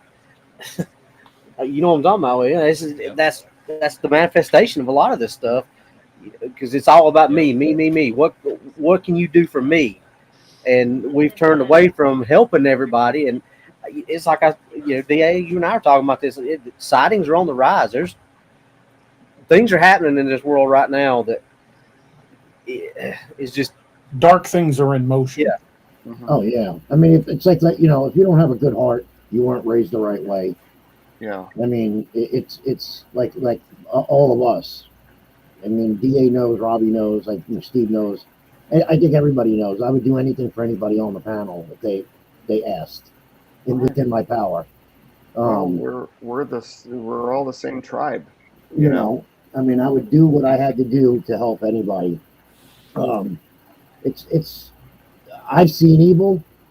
I know DA and Robbie have seen evil. It takes on its own. What's the word I'm looking? It's something that form. Yeah, it's something that you don't expect to see. Especially being raised the right way, and then you're taught a different way. When you see it, you're like, oh, wait a minute. What is this? People do evil things to people. Mm-hmm. And like what Robbie said, everybody's out for themselves. Everybody's out to what can I get? What can I make? How much money can I make? And what's in it for me? Right. Yeah. Well, I was, I mentioned earlier, I've kind of gone down the YouTube rabbit hole, and it doesn't take much. I'll find something, and next thing I know, I've invested 3 hours of my time and have accomplished nothing. But George Carlin, the comedian, he was a brilliant man and a hell of a funny guy. And he made a comment. Rat shit. How was it? Is it rat shit? Bat shit? Yeah. Well, he made a comment one time, and I'll never forget. I think I was a teenager when I heard the show. He had said that for centuries, all of human conflict has been summed up by, you know, my God has a bigger phallus than your God. You know, I'm sanitizing a little bit here. And somebody said something the other day that totally stuck with me, because I work nights. We get bored and we get tired and we get philosophical. And somebody made a comment about the Christian Ten Commandments, and he said, what a wonderful world we would have is instead of 10 commandments we had one, and that one commandment is just don't be a dick. Right. And I kind of laughed. I was like, you know, that's all it really takes. Just be kind to each other. Right. I think I have hate. I mean, don't get me wrong. I mean, I got hate towards certain people. You know, I mean, that'll never probably go away. And you know, I don't. You know, the way they acted, the way they portrayed themselves. But you know, I mean, it's part of being human, I guess. You know, that's how it goes. Yeah. You were starting to say something, DA. I was going to say that if people actually took the time to look into not just Native American spiritualism, but other religions as well, I think if you looked at it with an open mind, you would find we have far more similarities than we have differences. Exactly. Yeah. A lot of common ground. Yeah. A lot of common ground. You know, you look at to William's benefit, you look at the Native American faiths. You know, most of them, and forgive me if I'm speaking out of turn, correct me if I'm wrong, but most of them believe in some kind of a great spirit. There's some kind of a supreme supernatural element. Yep. Okay. Yeah. We believe. You know, we believe that the Creator. We call him Inyan. He is the one that created everything. When we pray to him, we call him Wankanthunka, which means great spirit, which is kind of like sometimes we pray and say Tunkashila, which is grandfather, which is a way of saying, it's a respectful way of praying. It's a term of endearment is what it is. But yeah, it's, you know, whether you call the one deity that created everything, us and everything that we're upon, whether you call him God, Jesus, Buddha, you know, Wankantanka, you know, It doesn't matter what you call him. There's still one deity, one great being that created everything. So in that aspect, yes, we are all alike. There's going to be, you know, some differences, but, you know, you don't look at the differences in people and their religions, right? You know, and you don't look at the differences in people's skin color either. So, you know, what you want to do is look at their heart and look at what you have in common. Mm-hmm. So, well, you know, you're Wakantanka, my God, the pagans' all-father, the Gaia. Like you said, there's some similarities there. And, you know, as a nurse and as a scientist, your skin may be redder than mine on the outside, but you're the same color on the inside. You know, nobody's going to look at it the same. Well, yeah, nobody's going to look at an open human body and go, "Oh, well, that's a nation." An anthropologist might. Well, you know, but you're saying that you were wait till they get a load of me. But yeah, embrace the similarities and quit dividing ourselves. You know, and if you're not hurting each other, then don't get yourself in a twist over it. Right. You know, I'm pushing 50 now, and I've gotten to a point where I'm somewhere between I just don't care and get off my lawn. And if you're not hurting me, it's not worth the damn energy. And if you don't get off his lawn, he's going to eat you. And no one's going to show you how to cook him. Well, there was multiple voices there. I heard my name, but I didn't hear what was said. Oh, Anthony said Steve's going to eat you, and I said, and you're going to show him how to cook them. Hey, you know, I'm only here to teach. You know, I'm only here to inform. I'm not here to show anybody how to. I'm here to help you. Yeah, I'm here. I'm here to help. I'm not here to teach y'all morality. That's between you and whatever you believe in upstairs. I keep thinking that scene in The Patriot where somebody's talking about eating somebody's dog, And the Mel Gibson character goes, a dog's a fine meal. Yeah. It all depends on your perspective. Well, I mean, there's certain things. Yeah. Well, yeah. And I've walked in both worlds, so. Well, thank you so much for sharing the insight with us, William. I didn't have the pleasure of meeting you until a couple hours ago, and you're a great source of information, and I am living proof that there's a fine line between ignorance and stupidity. Stupidity is a choice. Ignorance is just lack of information. And my goal is to never be stupid. But I'm ignorant about a hell of a lot of things. I'm just an idiot. That's nice. Like I've said many times on this channel, there are no experts in the field of cryptozoology or in any of these fields that we're talking about, be it Wendigo or Skinwalker. There are no experts. Now there are people that have more knowledge than others, and a lot of times are willing to share. Like for example, when it comes to the Wendigo or the Skinwalker, my go-to guy would be William. I mean, what I know is what I've read. And that is not anywhere near oral traditions dating back thousands and thousands of years. So, if he says this is the way it is, I'm going to believe him, because I guarantee you he knows more about it than I do. Well, his people were understanding the world. Your people and my people were burning witches and fighting the plague. We're a little behind the curve. Well, when it comes to these dangerous cryptids and dangerous creatures, William and I were talking about this last night. We know, digging research, I know all the way back to the Roman Empire, they had teams that would go out and hunt these things. I believe the Vatican still does to this day. Mm-hmm. When the Roman Empire fell, the Vatican folded that team into them. If I remember correctly from what I read, I think it was called the Fraternitatum Noctis, the Brotherhood of Night. And I used that in a book, and I made a more modern version of the team, of the Vatican team in one of my books. It's kind of really terrifying. And we know these stories of U.S. military special forces groups showing up where people have gone missing, or where cryptid attacks have been reported. Like the case in LBL in '82, that family that was killed, there was elements of special forces brought in. And some of the accounts of that later report that right at dusk one night, several days later, a helicopter came in and lowered a net and picked something up and flew off with it. They said it was big and it was dead because it wasn't moving. So I think the military and the U.S. government, I think the U.S. government has known about these things for a long time. But going back to the Vatican, that's been touched on. And think about John Carpenter's vampires.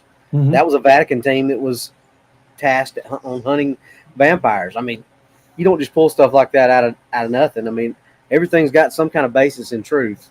So, I mean, you look at the Vatican what you're talking about, DA. There's very few people that get access to the Vatican archives. Right. But there's thousands of years of knowledge in there. I'll never be invited in there, but there's some shit there. They know some shit. That's the DA. That's the answer. Evil Wench is Craven is question there. I said it was sedated. Sedated. So I think the government not only has known about these things. There are reports that come in, and these are unconfirmed reports. Of course, any cryptid account from anyone ever is hard to confirm, because you only have the word to take that they saw what they saw. But there are unconfirmed reports of people seeing military units with dogman type creatures with them. So I think it's entirely possible that the government has experimented on these things and tried to weaponize them. But I don't think I don't believe for a second that the government created them. They've been around for a very long time. Yeah, there's a lot that I don't discuss about my military past, because I would be in a lot of trouble if I did. So yeah, I know about security clearances, but yeah, so I had a top secret SCI. That's Go ahead, Yeah, William. What are you saying? I'm sorry. Well, basically, it's just, you have to. It's good to take some people at their word, but when it's somebody that's been in the military that tells you something, you can pretty much guarantee that it is fact. Okay, because we're not told to unless we're a Lou Elizondo or whatever, where you do disinformation, or the other guy from Area 51. We're not disinformation people that once we're out of the military, we're civilians, okay? And we're speaking the truth from what we saw and what we did when we were in. So take it for what it's worth. You can either believe it or not. That choice is yours, I look at the military, especially the special forces operations folks, kind of like the Irish vampire in DA's books. He has a great line in one of them where he says, "I'm the thing that bumps into the things that go bump in the night." And I I never had the honor of serving, and there's a reason for it, because I would have been shitting kittens, and I wouldn't be able to my worldview would change in a way. What was that? I used to say that I'm the one. I used to say, Steve, that I'm the one that bumps back. Yeah, there you go. I I have no desire to be part of the night watch, so to speak, and I sleep well knowing that they're there, and that it's not my problem, and I'm perfectly content to disengage myself from any fight that I don't have to engage myself into. Well, Yeah. we've talked about this before. That there are three types of people in the world. There's sheep, there's the wolves, and there's the sheepdogs. And some people are just made for that. Some people aren't. I mean, I didn't serve in the military, but I've been 26 years in law enforcement. It's you don't do stuff like that for glory or for money or for anything. You do it because you feel like it's what you were born to do. It's your duty, and yeah. exactly. You're called to it. It's a call. It's a calling. And DA can speak on this, and William and Anthony can both speak on this too. Norman, you can speak on it too from the medical standpoint. You see people come and go in military, law enforcement, public service that are here one day and gone the next. It's truly because they're not cut out for it. Some people think, you get that tombstone courage. Oh, I got a badge and a gun, and I can take care of anything. People like that don't last. Same thing in the military. They wash out. You don't do this kind of job for any amount of time without truly believing that that's what you're there to do. The majority of my 26 years was on night shift. I've worked by myself for 12 hours at night. DA has too. Normal people just don't do stuff like that. Going to these calls by yourself in the middle of nowhere and not back up being 30 minutes away if you have it at all. Yeah, normal people. Yeah.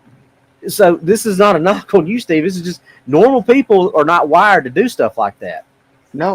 I'll be the first one to say I'm screwed up in the head as far as that, because I never think. I mean, I'm not gonna say I never think about the danger of stuff like that, because you always think about it. But I don't ever think about, oh, well, I'm not going into this because I might get hurt. I'm like, well, if I get hurt, I know where my heart is. If it's my time to go, I'm going to go. But I'm going to go doing my job. Well, yeah, Right. We're all cut out for different things. Yep. One of my very best friends in the world, DA, had the pleasure of meeting him at my wedding. As former Army Ranger. The dude he's my brother from another mother, but he is one of the scariest sons of bitches I ever met in my life. And he has done and can do things, most of which is still classified, that I can't even imagine. But we were talking one day, and I was talking about just something that was going on at work. I mean, I work in basically a mid-level ER.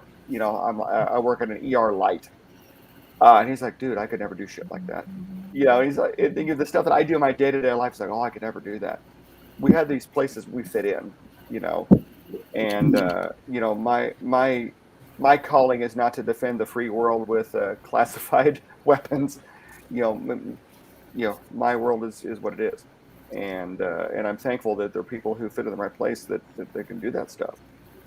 And to an extent, I'm kind of glad I don't know about it. I mean, my innate curiosity, I would love to know about the truth about Dogman, the truth about Bigfoot, the truth about aliens. But then part of me is like, yeah, what was that line, Doug? You probably know the writer who wrote it, but basically it's that the noise you heard was the shifting of my paradigm or something along that effect. Oh, I can't remember who said that. I can't remember the full quote, but you know what I'm saying. Yeah.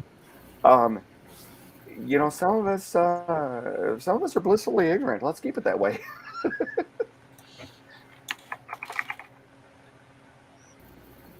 I do Yeah, know. some of us are cut from a different cloth, like Steve was saying. Right. Exactly. It takes a special breed to run toward danger. Exactly. Exactly. Not everybody can do it, and I don't knock the people that can. No, especially when danger's shooting at you. Yeah. It's a whole different animal when you're putting holes in paper, and it's extremely different when rounds are zipping past you. But it's like I said, you have to be wired different to do stuff like that, and to do it on a daily basis. Hey, Josh is in. Right. What's There's up, a Josh? certain level of what most of us refer to as ain't right that can do the job that you did in law enforcement and William did in the service and DA did in the service and those others who have served. I think all of us are screwed up on this panel. Yeah, I agree. There's a lot of ain't right sitting here tonight. Yes. Yeah, there isn't. I've always looked at it as well. Yeah, and Steve, I couldn't do the job that you do. No, I couldn't. That's something that I was just, I've sat in on autopsies and I'm like, there's no way I could do the stuff like that. Oh yeah. I said that on an autopsy of the doctor. Steve knows who I'm talking about. I won't call him out by name, but he was sitting there over this body, and he's doing an autopsy, and he's dictating his notes, and he stops, and he takes off his gloves and reaches over and picks up his sandwich and takes a bite of it, puts it down, puts gloves back on, and goes back to work. Sorry. Yeah. Well, I mean, you look at a group of nurses at a restaurant. They'll sit there and tell a story, and like you're eating while you're telling this story. What the hell is wrong with you? Well, it's that dark humor. That is shared by all in that field. I mean, gallows humor in law enforcement, and he's a municipal cop. He invited me on a ride along one night, and he's like, "Oh, dude, I got to do this well person call." He goes, "It's not going to go well. You want to go with?" And of course, being me, I was like, "Yeah." And long story short, they do a wellness check on an elderly person who hadn't been heard from in a couple of weeks, in the summer, on air conditioned house. Mm-hmm. Basically, they had turned to soup in the tub, and so that's a smell you don't forget. Well, as a nurse, I'm like, "Oh, dude, that's gross, but that's awesome." Okay. Meanwhile, my brother, the seasoned cop, is in the corner retching, and I'm like, "Oh, that's cool." And the coroner gets there. He's like, I need to help get them out of of course, my brother's out in the front yard at this point on all fours, getting sick. I'm helping the coroner, with like a sieve, collect. And in my mind, it was more fascinating than it was disgusting. In retrospect, I'm going, what the hell's wrong with me? But then he'll tell me about some of the stuff he's done. And I'm like, what is wrong with you? Why are we even there? The worst are floaters. Yeah. Well, this one they call the soup man. And the worst are the ones you find in the lakes. Oh my God. Yeah. I don't know. Somebody hit by a train that was walking is pretty bad too. I've seen several of those. I can imagine that's a little rough. But You see it here, man. Yeah. I don't know. The worst I've ever dealt with were the drowning victims. Oh my God, those were bad. Still getting nightmares about those. But I was sitting across the railroad tracks from a lady who pulled out in front of a train, like literally right in front of me. It was I watched it happen. Right. Guys, we're getting an echo from somebody. I don't know. Me? No. I don't know who we're getting it. I don't know who it was. I'm just sitting here eating corn nuts, man. We're talking about the soup man. He's like, corn nuts. I got chili limon freaking corn nuts right here, dude. They are so good. I'm just having a good time right here, man. Y'all are talking about some gross shit, and I'm just like, corn nuts. Why not? Yeah, whatever. Like I said, there's a lot of ain't right on this panel.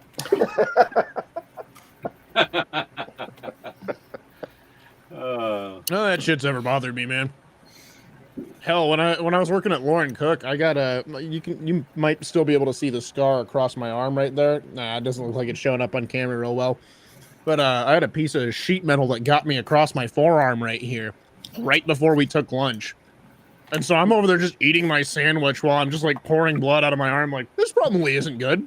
Oh yeah, yeah. We had a guy come in last night actually that got into a car accident. He lost control in the rain, and he basically ran his truck off the road into a tree, and so the tree impacted the driver's door, shattered the window. Well, the glass in a car window, breaks all over the place, and it cuts you badly. And the guy came in, and like I'm sitting there as he's talking to the doctor. I'm there with the little clamps, and I'm pulling pieces of glass out. As he's talking, I'm just got to look at him like, oh, hey, there's the bone. Okay, pull more glass out. That's it. Yeah, and of course it was right around lunchtime. I get done with him, and I go to lunch, and gladly ate my sandwich.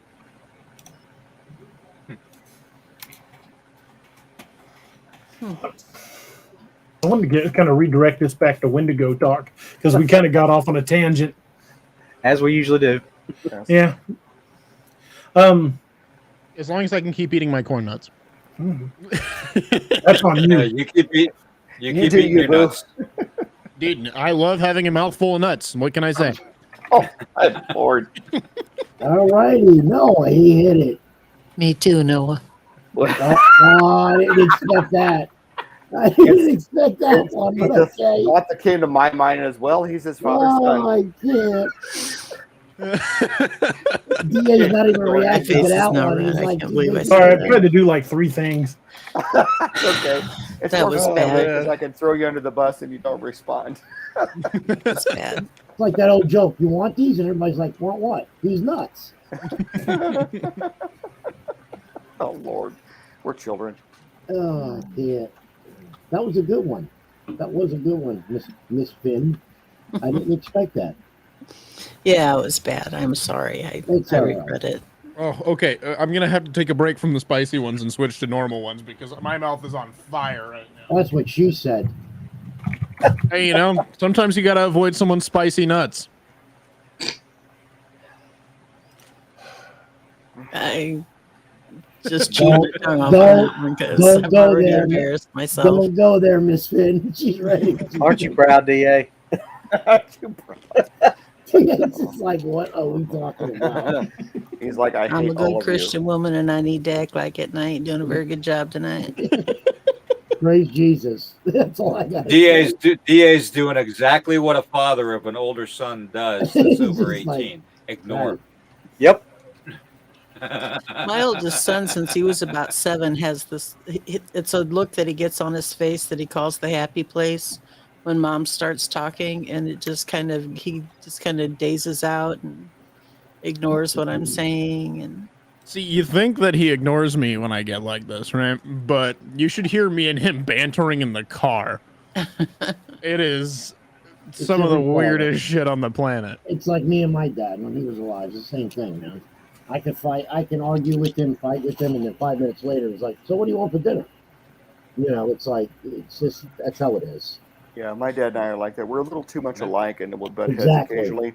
And the two of us will get together, and our collective IQ drops exponentially. And oh, bye, Josh. It was good to see you. I Bye, haven't Josh. seen you forever. Hi, Josh. Thanks for popping in. Miss you, buddy.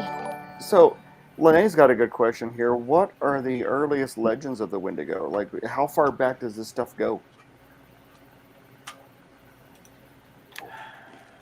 You're talking probably thousands of years. So, Predates recorded history in the in North America. Like, yeah, I mean, it's there. Any recorded history is going to be oral tradition, anyways. So,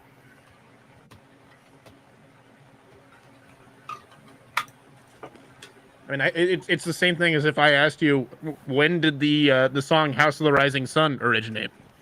Nobody knows. It's just an old folk song, and then the Animals were like, "Hey, we're gonna record this," and everybody was like, "Okay." But it's a long, the same sad thing. story about that. It's the same thing. Like, nobody knows exactly the origins of it, but we know it's old. I got a Yeah, question, William. And I think I heard this on one of Cam's shows. He read an email from somebody about and you and I talked about that the story with Dozer, the guy that was hunting that deer, the named Dozer. Is there a lot of or any stories that you know of where it's like taking on another form of like an animal and then actually turn into its actual form, or does it take on other Well, I forms? mean, most trickster spirits can take on any form. I mean, we have in our culture Iktomi and Shunka, you know, and Coyote. So I mean, it just depends. Any culture is going to have what they call a trickster spirit. So, and they can take in most any form that they want. The only thing that they really can't do, and this is just my opinion, okay, this isn't from fact. The only thing that they can't do that I believe is take a form that's smaller than what they basically can change into. In other words, it has to be something comparable in size to what they are before they shapeshift into it. So, like, I couldn't become a mouse. So, but there are stories of Native American shaman changing into mice. There are stories of Native American shamans changing into birds. You know, I, basically, eagles and vultures and turkey vultures and buzzards and all that. Those are common big prey birds. So that can be excused, but I'm talking birds like robins and cardinals and finches and that size of a bird. So Gotcha. But yeah, I mean, basically any shape can be mishad as long as it's a trickster spirit. So Gotcha. So it's unlikely that I could become a hummingbird. It's going to be more kind of a conservation of mass kind of thing, huh?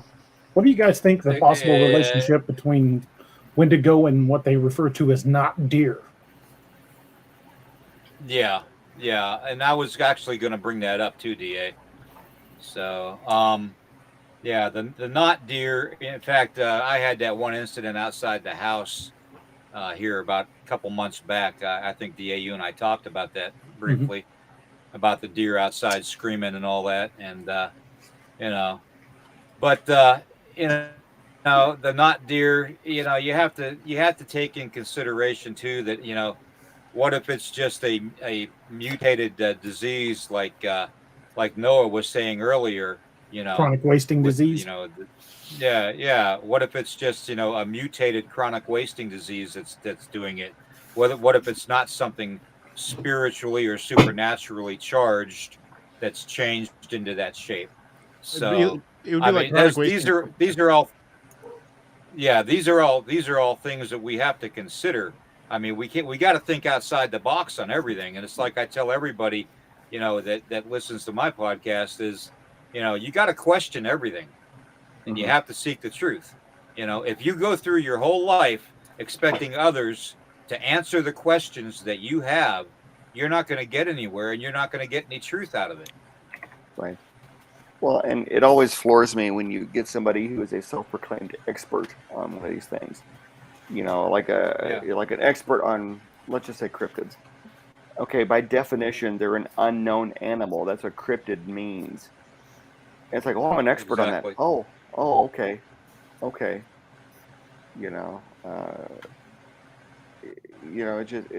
There's too much unknown. There's too much knowledge to be sought. Yep. And certainly some are more well read than others. Yep. Well, one of the things I think that one of the bigger problems we have in the field of cryptozoology is, for some reason, certain groups just want to start fights with each other. There's a lot of it going around. I don't like it. I try to stay out of it. But for some reason, it's like some people believe one way and other people believe the other way, and they just just go after each other. And I think that's a disservice to all of us because there's something to be learned from every account.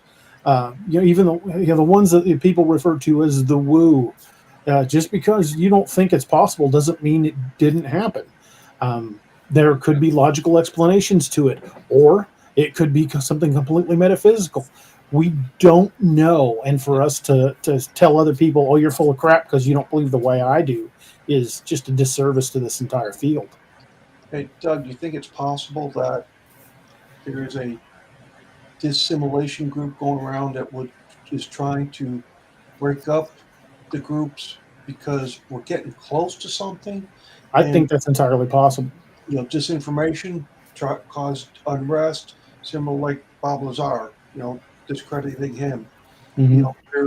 We're getting close to an event, and there's a group that doesn't want us to be prepared for this event because they're going to cause disinformation, they're going to cause chaos within groups and so forth. I think that's very likely. Otherwise, they wouldn't go to such great lengths to discredit some certain researchers. William can tell you, anybody that's been in the military can tell you, disinformation campaigns work. Mm-hmm. Propaganda. Yeah, propaganda. If the best way to ruin something that you want to keep secret is to make the person that's trying to tell people look insane. Yep, exactly. And I think that's when we know somebody's getting close to the truth. I'm sorry, William, go ahead. Yeah, you just tell somebody. You just tell somebody that on the street that you meet that you met a man in black and see how they react. Either they're not going to know what the hell you're talking about, or they're going to call you crazy. So I met his son. I really did. I met Johnny Cash's son. Oh, that's not the man in black. Wrong man in black. The most awkward moment of my life, but yeah, okay. As far as I'm concerned, Johnny Cash is the only man in black.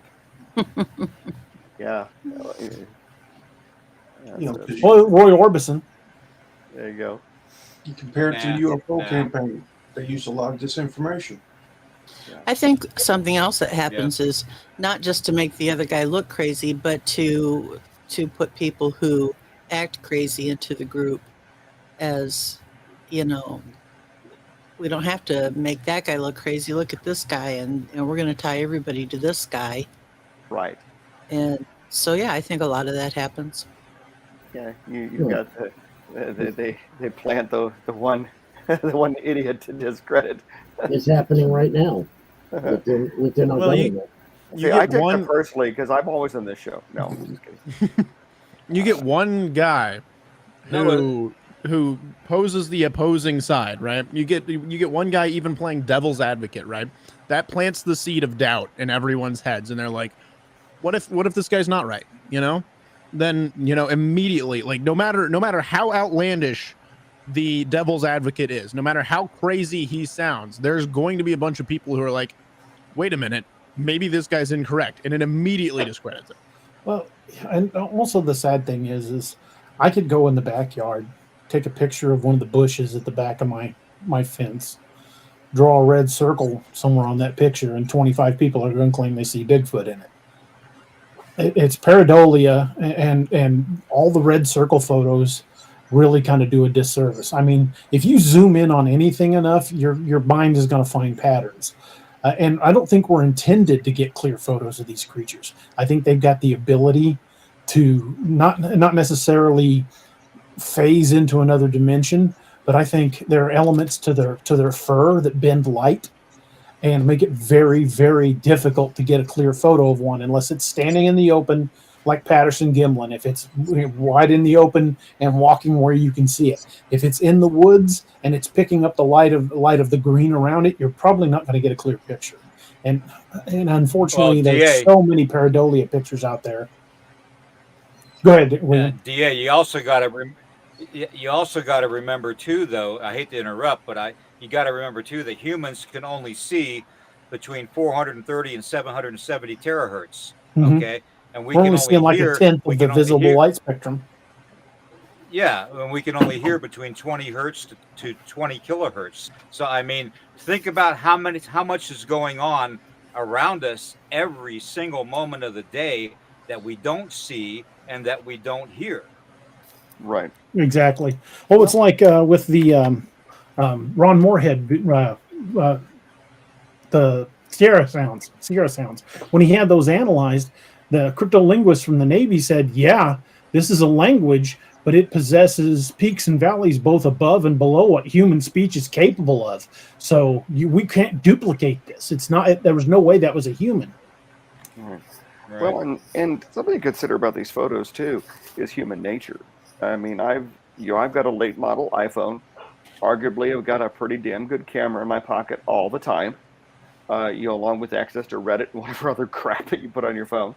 But if I'm walking through the woods, not looking for Bigfoot or a cryptid, just, I don't know, hanging out, taking a hike, whatever. And if I suddenly come around a corner and I stumble across some kind of a cryptid, I would really doubt that my next reaction would be, oh, wait, let me get a selfie with it. Let's document this. I'm either going to run toward it because I'm like, oh, hell, I got to see what that is. Or I'm going to run away from it because I don't want to know what the hell that is. Or you've seen what it is. I'm not going to be like, oh, let's document this in the proper lighting with good framing and composition. Here, stand in front of my backlight. Well, yeah, you had. He's like, wait, let me get the ring light out. We're good. DA, you had this experience in LBL. I mean, you were looking for dogmen when you went there. Mm-hmm. You ran across one. You had the camera pulled up with the phone in your hand. And never even thought of using it. And you're like, oh, well, shit, I should have gotten a photo of that. Yeah. It didn't hit me until I was getting out of the car, like, oh, I probably should have been filming that. Right, and you're an investigator. That's human nature. Well, when I went there fully expecting it. I mean, I was a Dogman believer until I saw one and became a Dogman absolute knower. But I went there looking for one. And I was just shocked that we happened to see one when I was with Nick. But seeing it, even though I was expecting to see one or hoping to see one, when I saw it, it was just like so freaking mind blowing. All I could think of was hit Nick in the arm and get his attention and point at it. Yeah. Well, and going back to what you were saying about the colors, when Johnny and I were up at that place that Norman and he and I have been investigating, Johnny and I were standing 2 feet apart, and he saw a lighter color and I saw a darker color. And William, you can back me up on this on tracking. You can lay a track on the ground, and depending on where you're at looking at it, the way the light's hitting it, that track's either there or it's not there. So, like you said, lighting, all the elements around it, you may see one color and your buddy sees another color. We were looking at the same thing, but we both saw 2 different colors. I saw a darker color, he saw a lighter color. We've seen that in certain types of paint. If the direction of the light will indicate what color. I mean, some of these paints, these exotic paints, will look different from different angles. So it's very possible that what you're seeing is a different angle on the subject. The light is refracting in different ways at different angles. Right, and then you got to figure too, though. When you're dealing with camouflage and all that, and looking at things with your visual spectrum, you got to think too. Like the old days, we used to take long pole pines and erase our tracks and walk backwards in them, and people would go, well, where the hell did he go? There's no trees around. It's like he just disappeared. That's exactly what people are saying with a lot of Bigfoot tracks. It goes into the middle of the field and just vanishes. Yeah, and if you think about it, all it takes is a long stick with a bunch of leaves on it, and you can cover up your tracks on pretty much anything except probably snow, and walk backwards in those same footprints, and it looks like you just disappeared. Okay. So, that, and then also with the whole spectrum being around trees, what kills me is everybody looks on the ground at ground level. It's like they don't look above the head of their own head, So when you're tracking, you got to take in the full spectrum of what's above you and what's below you. Mhm. You just don't Ground spore as well as air blinders spore. on. Yeah, exactly. It's amazing. I've had several people tell me that they believed Bigfoot can just cross into other portals because they would track one to the middle of a field and disappear. I'm like, it backtracked on its tracks and went up a tree. Like, oh no, I would have noticed the difference in the tracks. No, you wouldn't if it did it right. Right. No. What's like your story you told Exactly. about the special forces guy that disappeared in the middle of a prairie? Well, and here's the thing, and William can back me up on this. If you know how to track and you know what you're looking for, you can tell when somebody walks backwards into a track. You can tell where tracks have tried to be related. But let's be honest, most of the people who are out there tracking have not gone through the training and don't know what to look for. And it's not easy, even when you know what to look for. It's still not easy to find stuff like that if something knows what it's doing or somebody knows what they're doing. Well, I was going to say, if you know what to look for, you know how to disguise it. You know, True. I mean, I'm convinced that my ranger friend could disappear in plain sight. I had a buddy who was an Army Ranger that did it. I guarantee it. Yeah. Whereas myself, I'm tracking through the woods. I'm like a vanilla gorilla tearing through the brush. A blind deaf idiot's going to find me in the woods because I don't know the first thing about disguising my presence.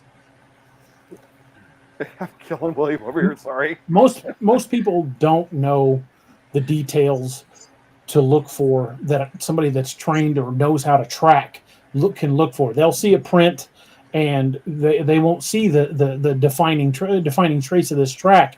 And Robbie and William will both tell you, someone that knows what they're looking for will read a lot more information out of that track than somebody that just looks at it and goes, well, that's a bear track or whatever. You can learn so much from that track, like, were they running?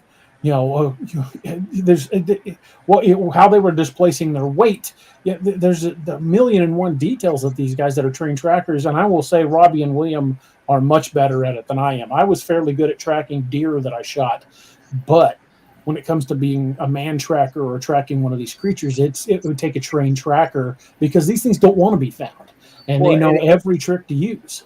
And it's just like William said, so many people are like this. And, there's way more tracking than just finding that footprint on the ground. It's like I explained the other night, the difference between micro and macro tracking. Micro looking at down here and just looking in this one little area right here versus seeing and looking up and saying, oh, okay, 15, 20 yards over there's where something, there's a break in a limb, 5-10 feet off the ground. Use, moss on the tree that's been, moved off. Or moss that's been scraped off a rock as they stepped on it. There's, like you said, there's 1,001 different things that you need to look for other than just find. And like we said the other night, you're not. The chances of finding that one pristine track are very, very, very unlikely. Yeah. You're going to find one every 10,000 tracks, William. You're going to find that one good, complete track, but everything else is going to be a partial. Yeah.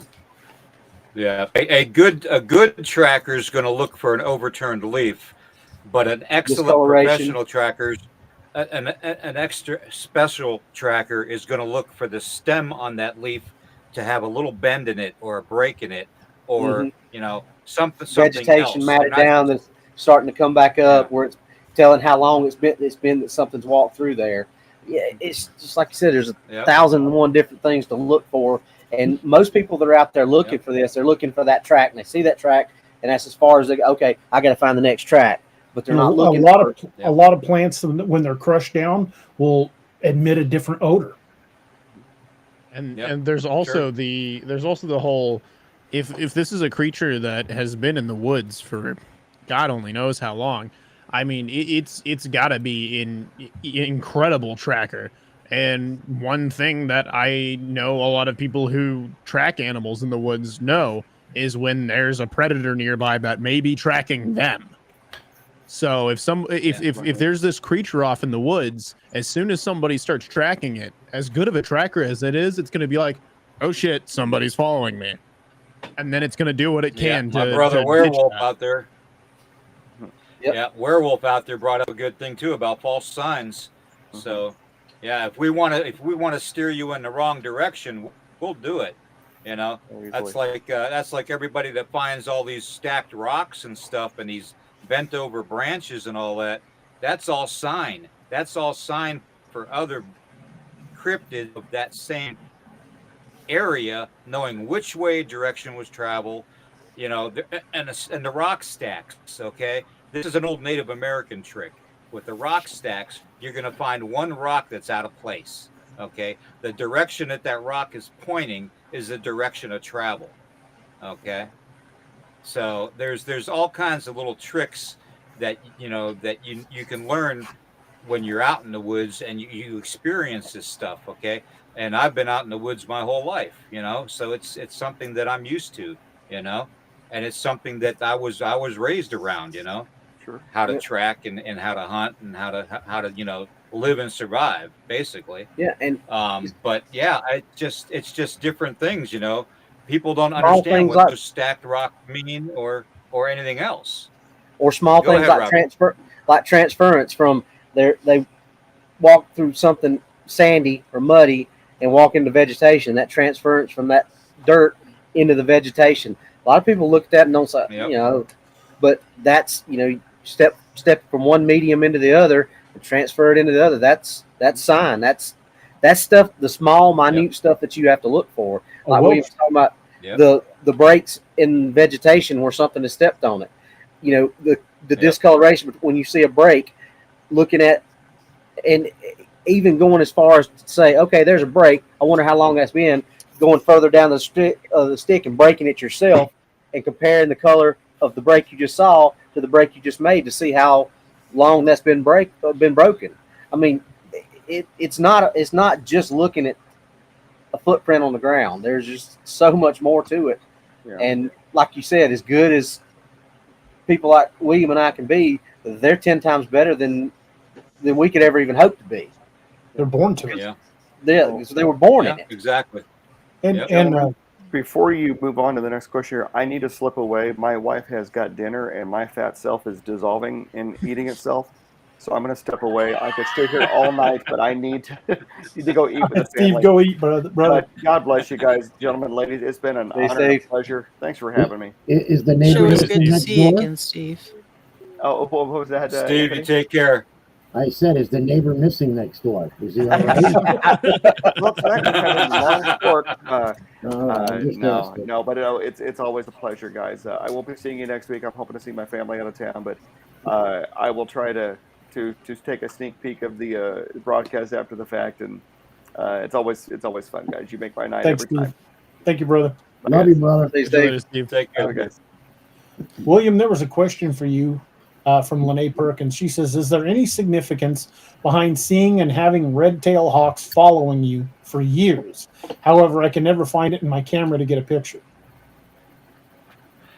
Well, the red-tailed hawk is the messenger. It is going to be basically interpreted as somebody on the other side is sending a message to her and wants her to be able to interpret it. So that's at least from my understanding of it and my dealings with it. It's just like the hawk, the red-tailed hawk, the crow, and the eagle, and the turkey vulture are all messengers that can cross over from the spirit world into our world. Okay, and what they do is they represent a certain person on the other side or spirit on the other side that's trying to relay a message to that person that sees it. So whether it's a message of comfort, a message of warning, usually if you see a crow that often, it's a message of warning. So in fact, when I see, and you're going to think this is funny, but when we drive down like a highway or something, my wife and I, and we see a crow, about a mile later, we'll see a law enforcement officer in the center medium of the highway waiting. So, I mean, it is what it is. It's just what they represent. A crow and an owl, they're all warnings of something ultimately bad or malevolent that's going to happen.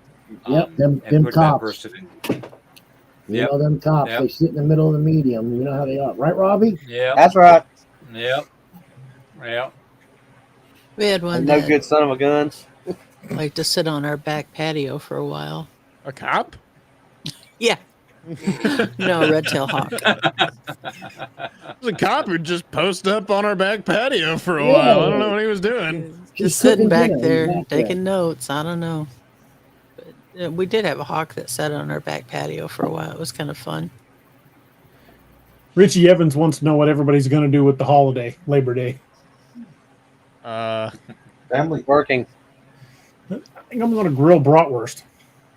I think I'm gonna. I think I'm gonna soak in a hot tub. Oof, that sounds good. My I back gotta- could use it. Yeah, I got somebody next door I'm looking at right now, so that'll be I'm Gonna sit grill in the the neighbor? car for 12 hours. yeah, on the Oh grill. no! No, I'm doing I- ribs. I'm doing For ribs some tomorrow. reason, I'm hungry for pork this weekend. Noah? Hey man, like I said, Cavenders. It's the way to go. Someone mentioned befriending the crows in the neighborhood.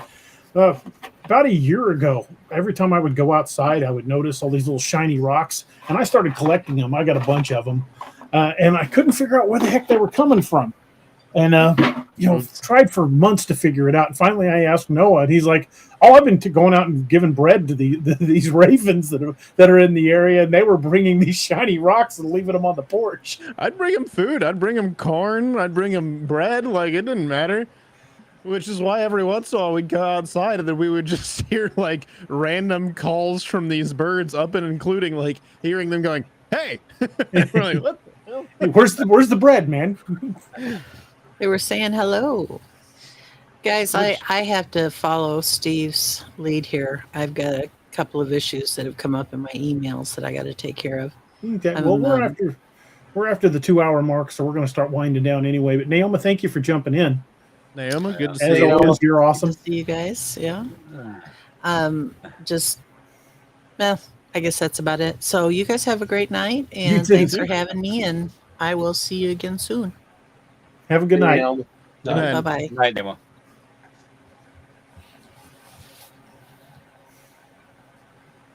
And then there were 6. Oh. Well, with Noah, that only makes 5.5. Well, hey man, listen. He's taller than I am. Dad is. I'm 6 foot, 260 pounds, man.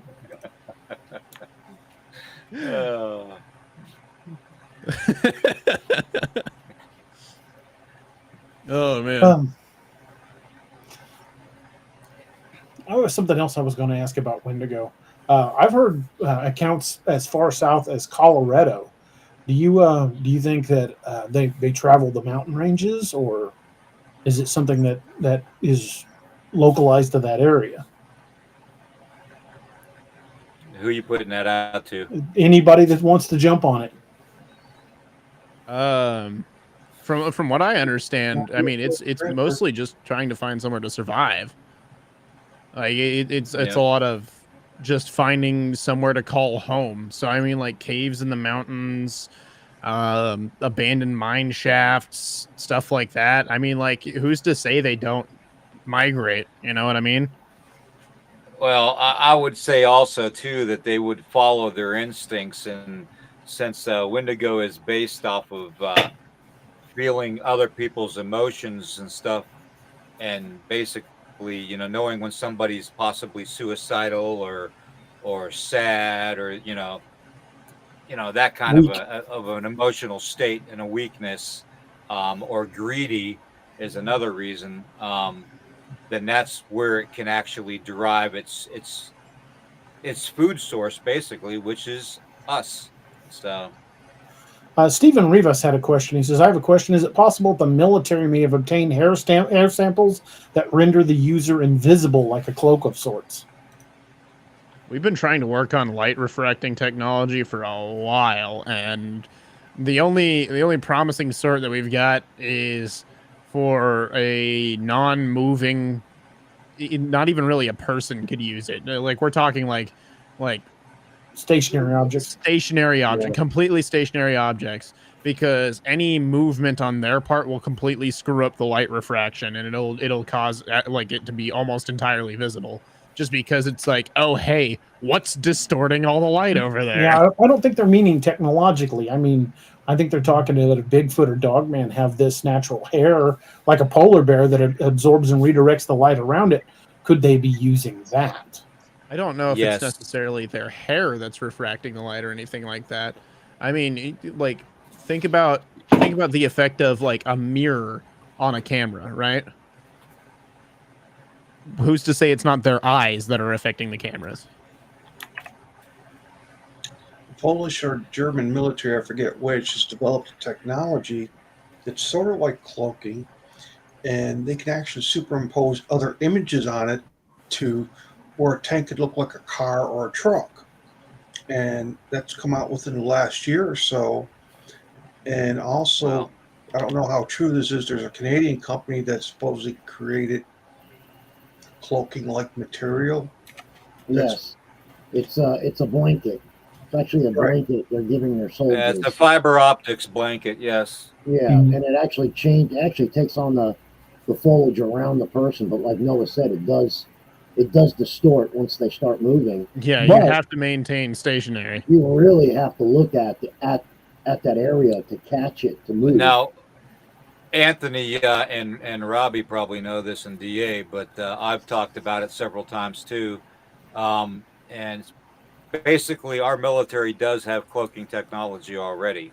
Oh yeah. They've had it for a long, long time. And it's basically you take an image that's behind you and put it in front of you. Right. That's really all it is. And to answer the question about the Bigfoot hair and all that, they got the fiber optics idea from actually experimenting, I would say, and scientific study on what I believe as Bigfoot bodies that were found from forest fire damage. Like Mount So- St. Helens too. Right. Yeah, and Supposedly Mount they St. hauled Helens. away truckloads of them from the Mount St. Helens eruption. Yeah, Right. yeah, they body bag after body bag after body bag. So, yeah, that is true. And Do you I think- worked in one William, yeah. do you think Dogman has a similar hairstyle? I would imagine any cryptid creature that has lived and survived in our forest, our environments, in Mother Earth, for as long as Native American legend has talked about them, I would probably say unequivocally yes to that they all have that capability in some form or another. Whether they can do it as well as the Bigfoot is another thing, altogether. We don't know that. But yes, I would imagine that they can have some ability at doing that. Well, we all know from those of us who've been hunting, we all know from going deer hunting or turkey hunting or any other thing, what 9 times out of 10 brings your attention to is movement. So if a Dogman was stationary in a well hidden area, you'd probably never see it. Right. Like in a tree Yeah. behind you, you're taking a picture. We didn't see it. That's a fact. Well, it's like mine. I didn't see mine until it moved its head. Mhm. And that was only 150, 200 yards out, and it was in an open area with some foliage around the telephone pole. I didn't see it move. I mean, it moved, and that's when I spotted it. That's otherwise I wouldn't have noticed it. Hey, DA, it's getting time for me to cut out of here too now. All right, man. I got some medical things I've got to do before I actually call it a night. So, All right, well, thank you for joining us, man. Yeah, I really you know, appreciate your I- perspective on all this. Norm, it was good to meet you, brother. Nice to meet you too. Noah, Again. no eating humans. No. Anthony, Robbie, Yes, I'll brother. see you all later. See you, brother. DA, I'll talk to you later, DA. All right, have a good Catch you night, later, man. Thank you for joining us, man. Yep. They say when you're going to look for something, don't always look direct down, but look from the corner of your eyes that you may see it better or catch the movement easier than it seems to be than looking direct at something. Yeah, Yeah. sometimes your peripheral is your best chance for spotting things, because a lot of these things, and I would equate this to Bigfoot and Dogman as well, will probably not make any kind of sudden movements if they think you're looking directly at them. I agree. That's why a lot of people catch stuff out of the side of their vision, moving, be it paranormal or ghosts or Bigfoot or whatever else. But, how many times have you caught stuff out of the side of your vision that caught your eye and turned your head and there it was? Yep. Exactly. Well, that's well, Johnny and I had that sight. We were looking down, and he just kind of glanced up and caught the movement out of the corner of his eye, and that's how we saw it that day. It was just he was looking up to find see if the trackway matched up, and as he looked up, he just caught it out of the corner of his eye up above us. Yeah. Like I said, sometimes it's just movement. Even if you're catching it out of the corner of your eye, it's the movement that gives it away. Robert Sharp had a question. He says, "I have a question. Are Wendigos the same as deer spirits?" I don't believe they are. I don't think so either. In fact, I don't even think not deer are truly Wendigos, but I think they may be something similar. They're definitely not deer, especially if you can hear them or see them walking on two legs or coming after people. That's not deer behavior, but I don't think deer spirits and Wendigo are the same thing. World Bigfoot Radio says, "I agree. I caught a blending because I was filming over my friend's head, and he may have thought I was filming my friend, so he shifted position." Yeah, I think if they honestly believe you're looking at them, they're not going to move. They're masters of their environment. And I don't think we're going to find them. Well, a lot of people catch them with pro cams that are facing backwards when they're walking. Yeah. Les Stroud caught one moving behind him and didn't realize it. No. That's the weird thing. They know they're not being watched.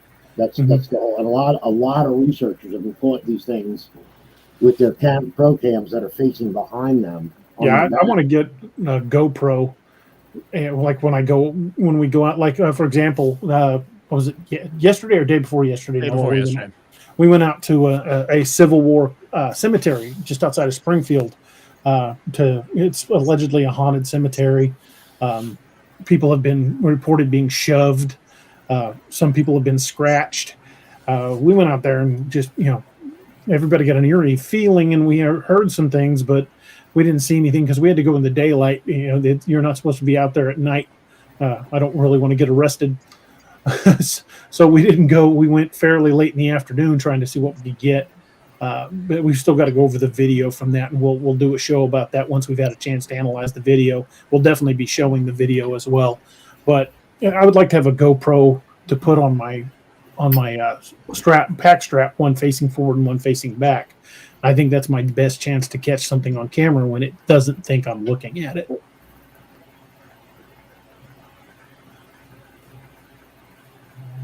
I'm looking at the comments. Yeah, I was looking at some of them too. Werewolf 5674 says, "Does Noah cook for you a lot, DA?" Yeah, he does a lot of the cooking here, mainly because since my back got bad, I can't stand for extended periods of time. But we've been preparing some pretty interesting meals, not out of human, but you guys, you wouldn't believe the spaghetti sauce we make. Oh my God, it's so good. I'm so proud of that spaghetti sauce.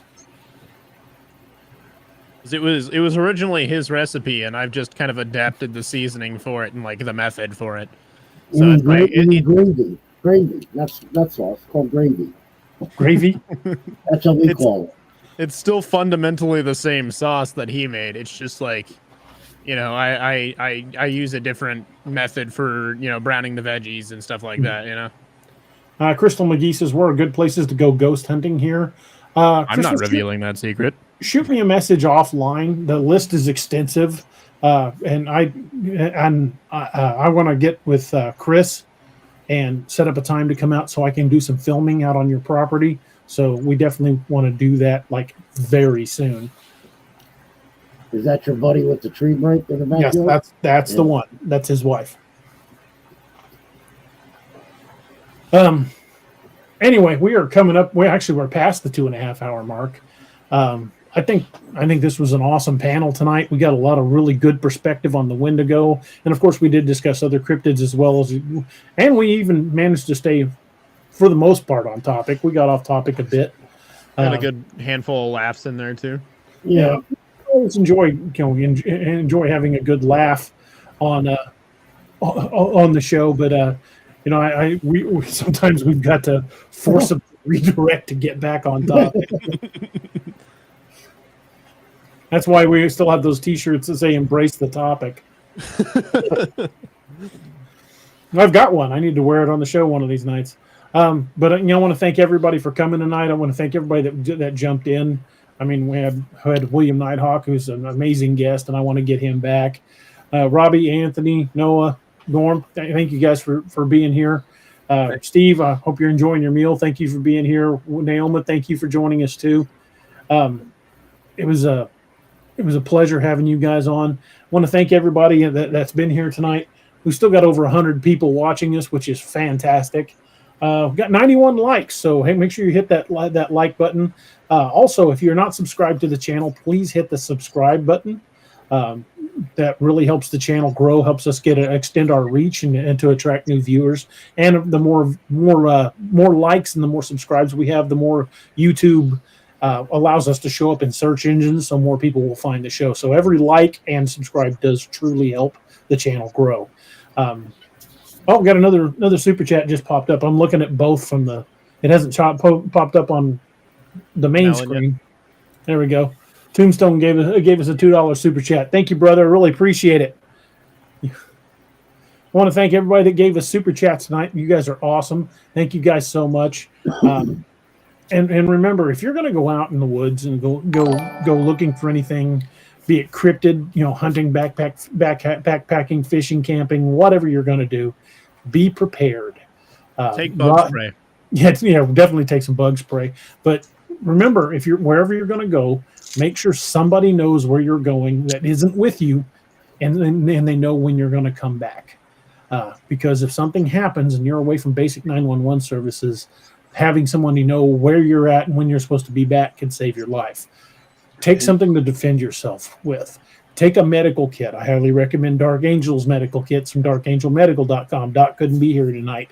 And if you remember, if you use the code Cryptid25, you get 25% off your order, which is the biggest discount Dark Angel offers. Hope you guys will go over to Dark Angel and check them out. Big thank you to the moderators tonight. You guys have done a good job. I haven't seen a single one of those spam bots show up tonight, so you guys are really kicking butt. Thank you so much. We had a great conversation tonight. Just an awesome good time. Again, thank everybody for being here. Anybody got anything else you guys want to toss in before we jump off here? Oh, Robbie, plug your channel. Norman and I's podcast, What's Really Out There.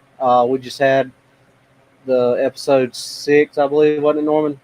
Which is our part 2 of the Greenville County Bigfoot. Kind of details our little expedition. Had a pretty good, about 2.5 hours we were out there, Norman? Yeah, it was a pretty good time out there. I mean, we did a lot of gathering in just one place in that 2.5 hours. Sights, smells, location. The only thing we're missing was taste and an actual sighting. That episode's out. The next episode is scheduled to drop. I think I got it scheduled to drop Monday morning at 8 o'clock. And then we'll be recording another episode Tuesday night, Norman? Yeah, that's what you said, Tuesday night. Yep. We're going to dip a little bit into the paranormal. I think Norman's got something special for us. If you want to talk a little bit about what we're going to talk about next time, Norman? Yeah, there's a local legend, we'll say, here where I live in Anderson County called Crybaby Bridge. And there seems to be other similar legends of Crybaby Bridge around South Carolina and around the USA. It basically deals with a death of a child and the mother or parent being there afterwards when you come out there and say certain words or certain actions and you get a response that usually occurs at the witching hour of midnight. And we're going to talk a little bit about that. Yep. So what's really out there? If you got anything you want us to look into, what's really out there 2022, that's what's really out there 2022 at gmail.com. Norman and I would love to get into that. We also got Johnny with us too. So between the three of us, we'd love to dig into stuff like that.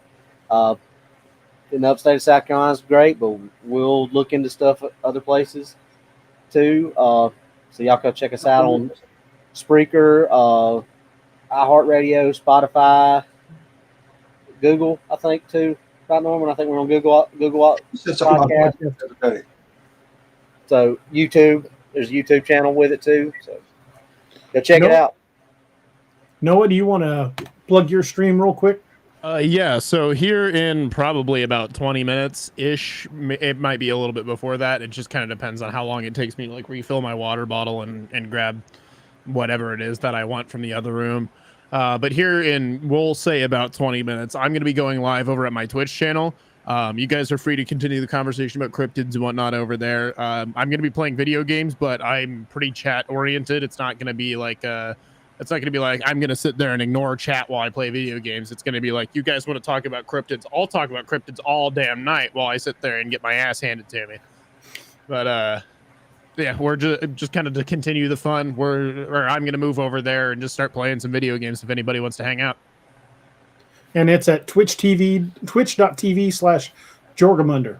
Right there. Right there. Right underneath me. We will have a show on Wednesday night.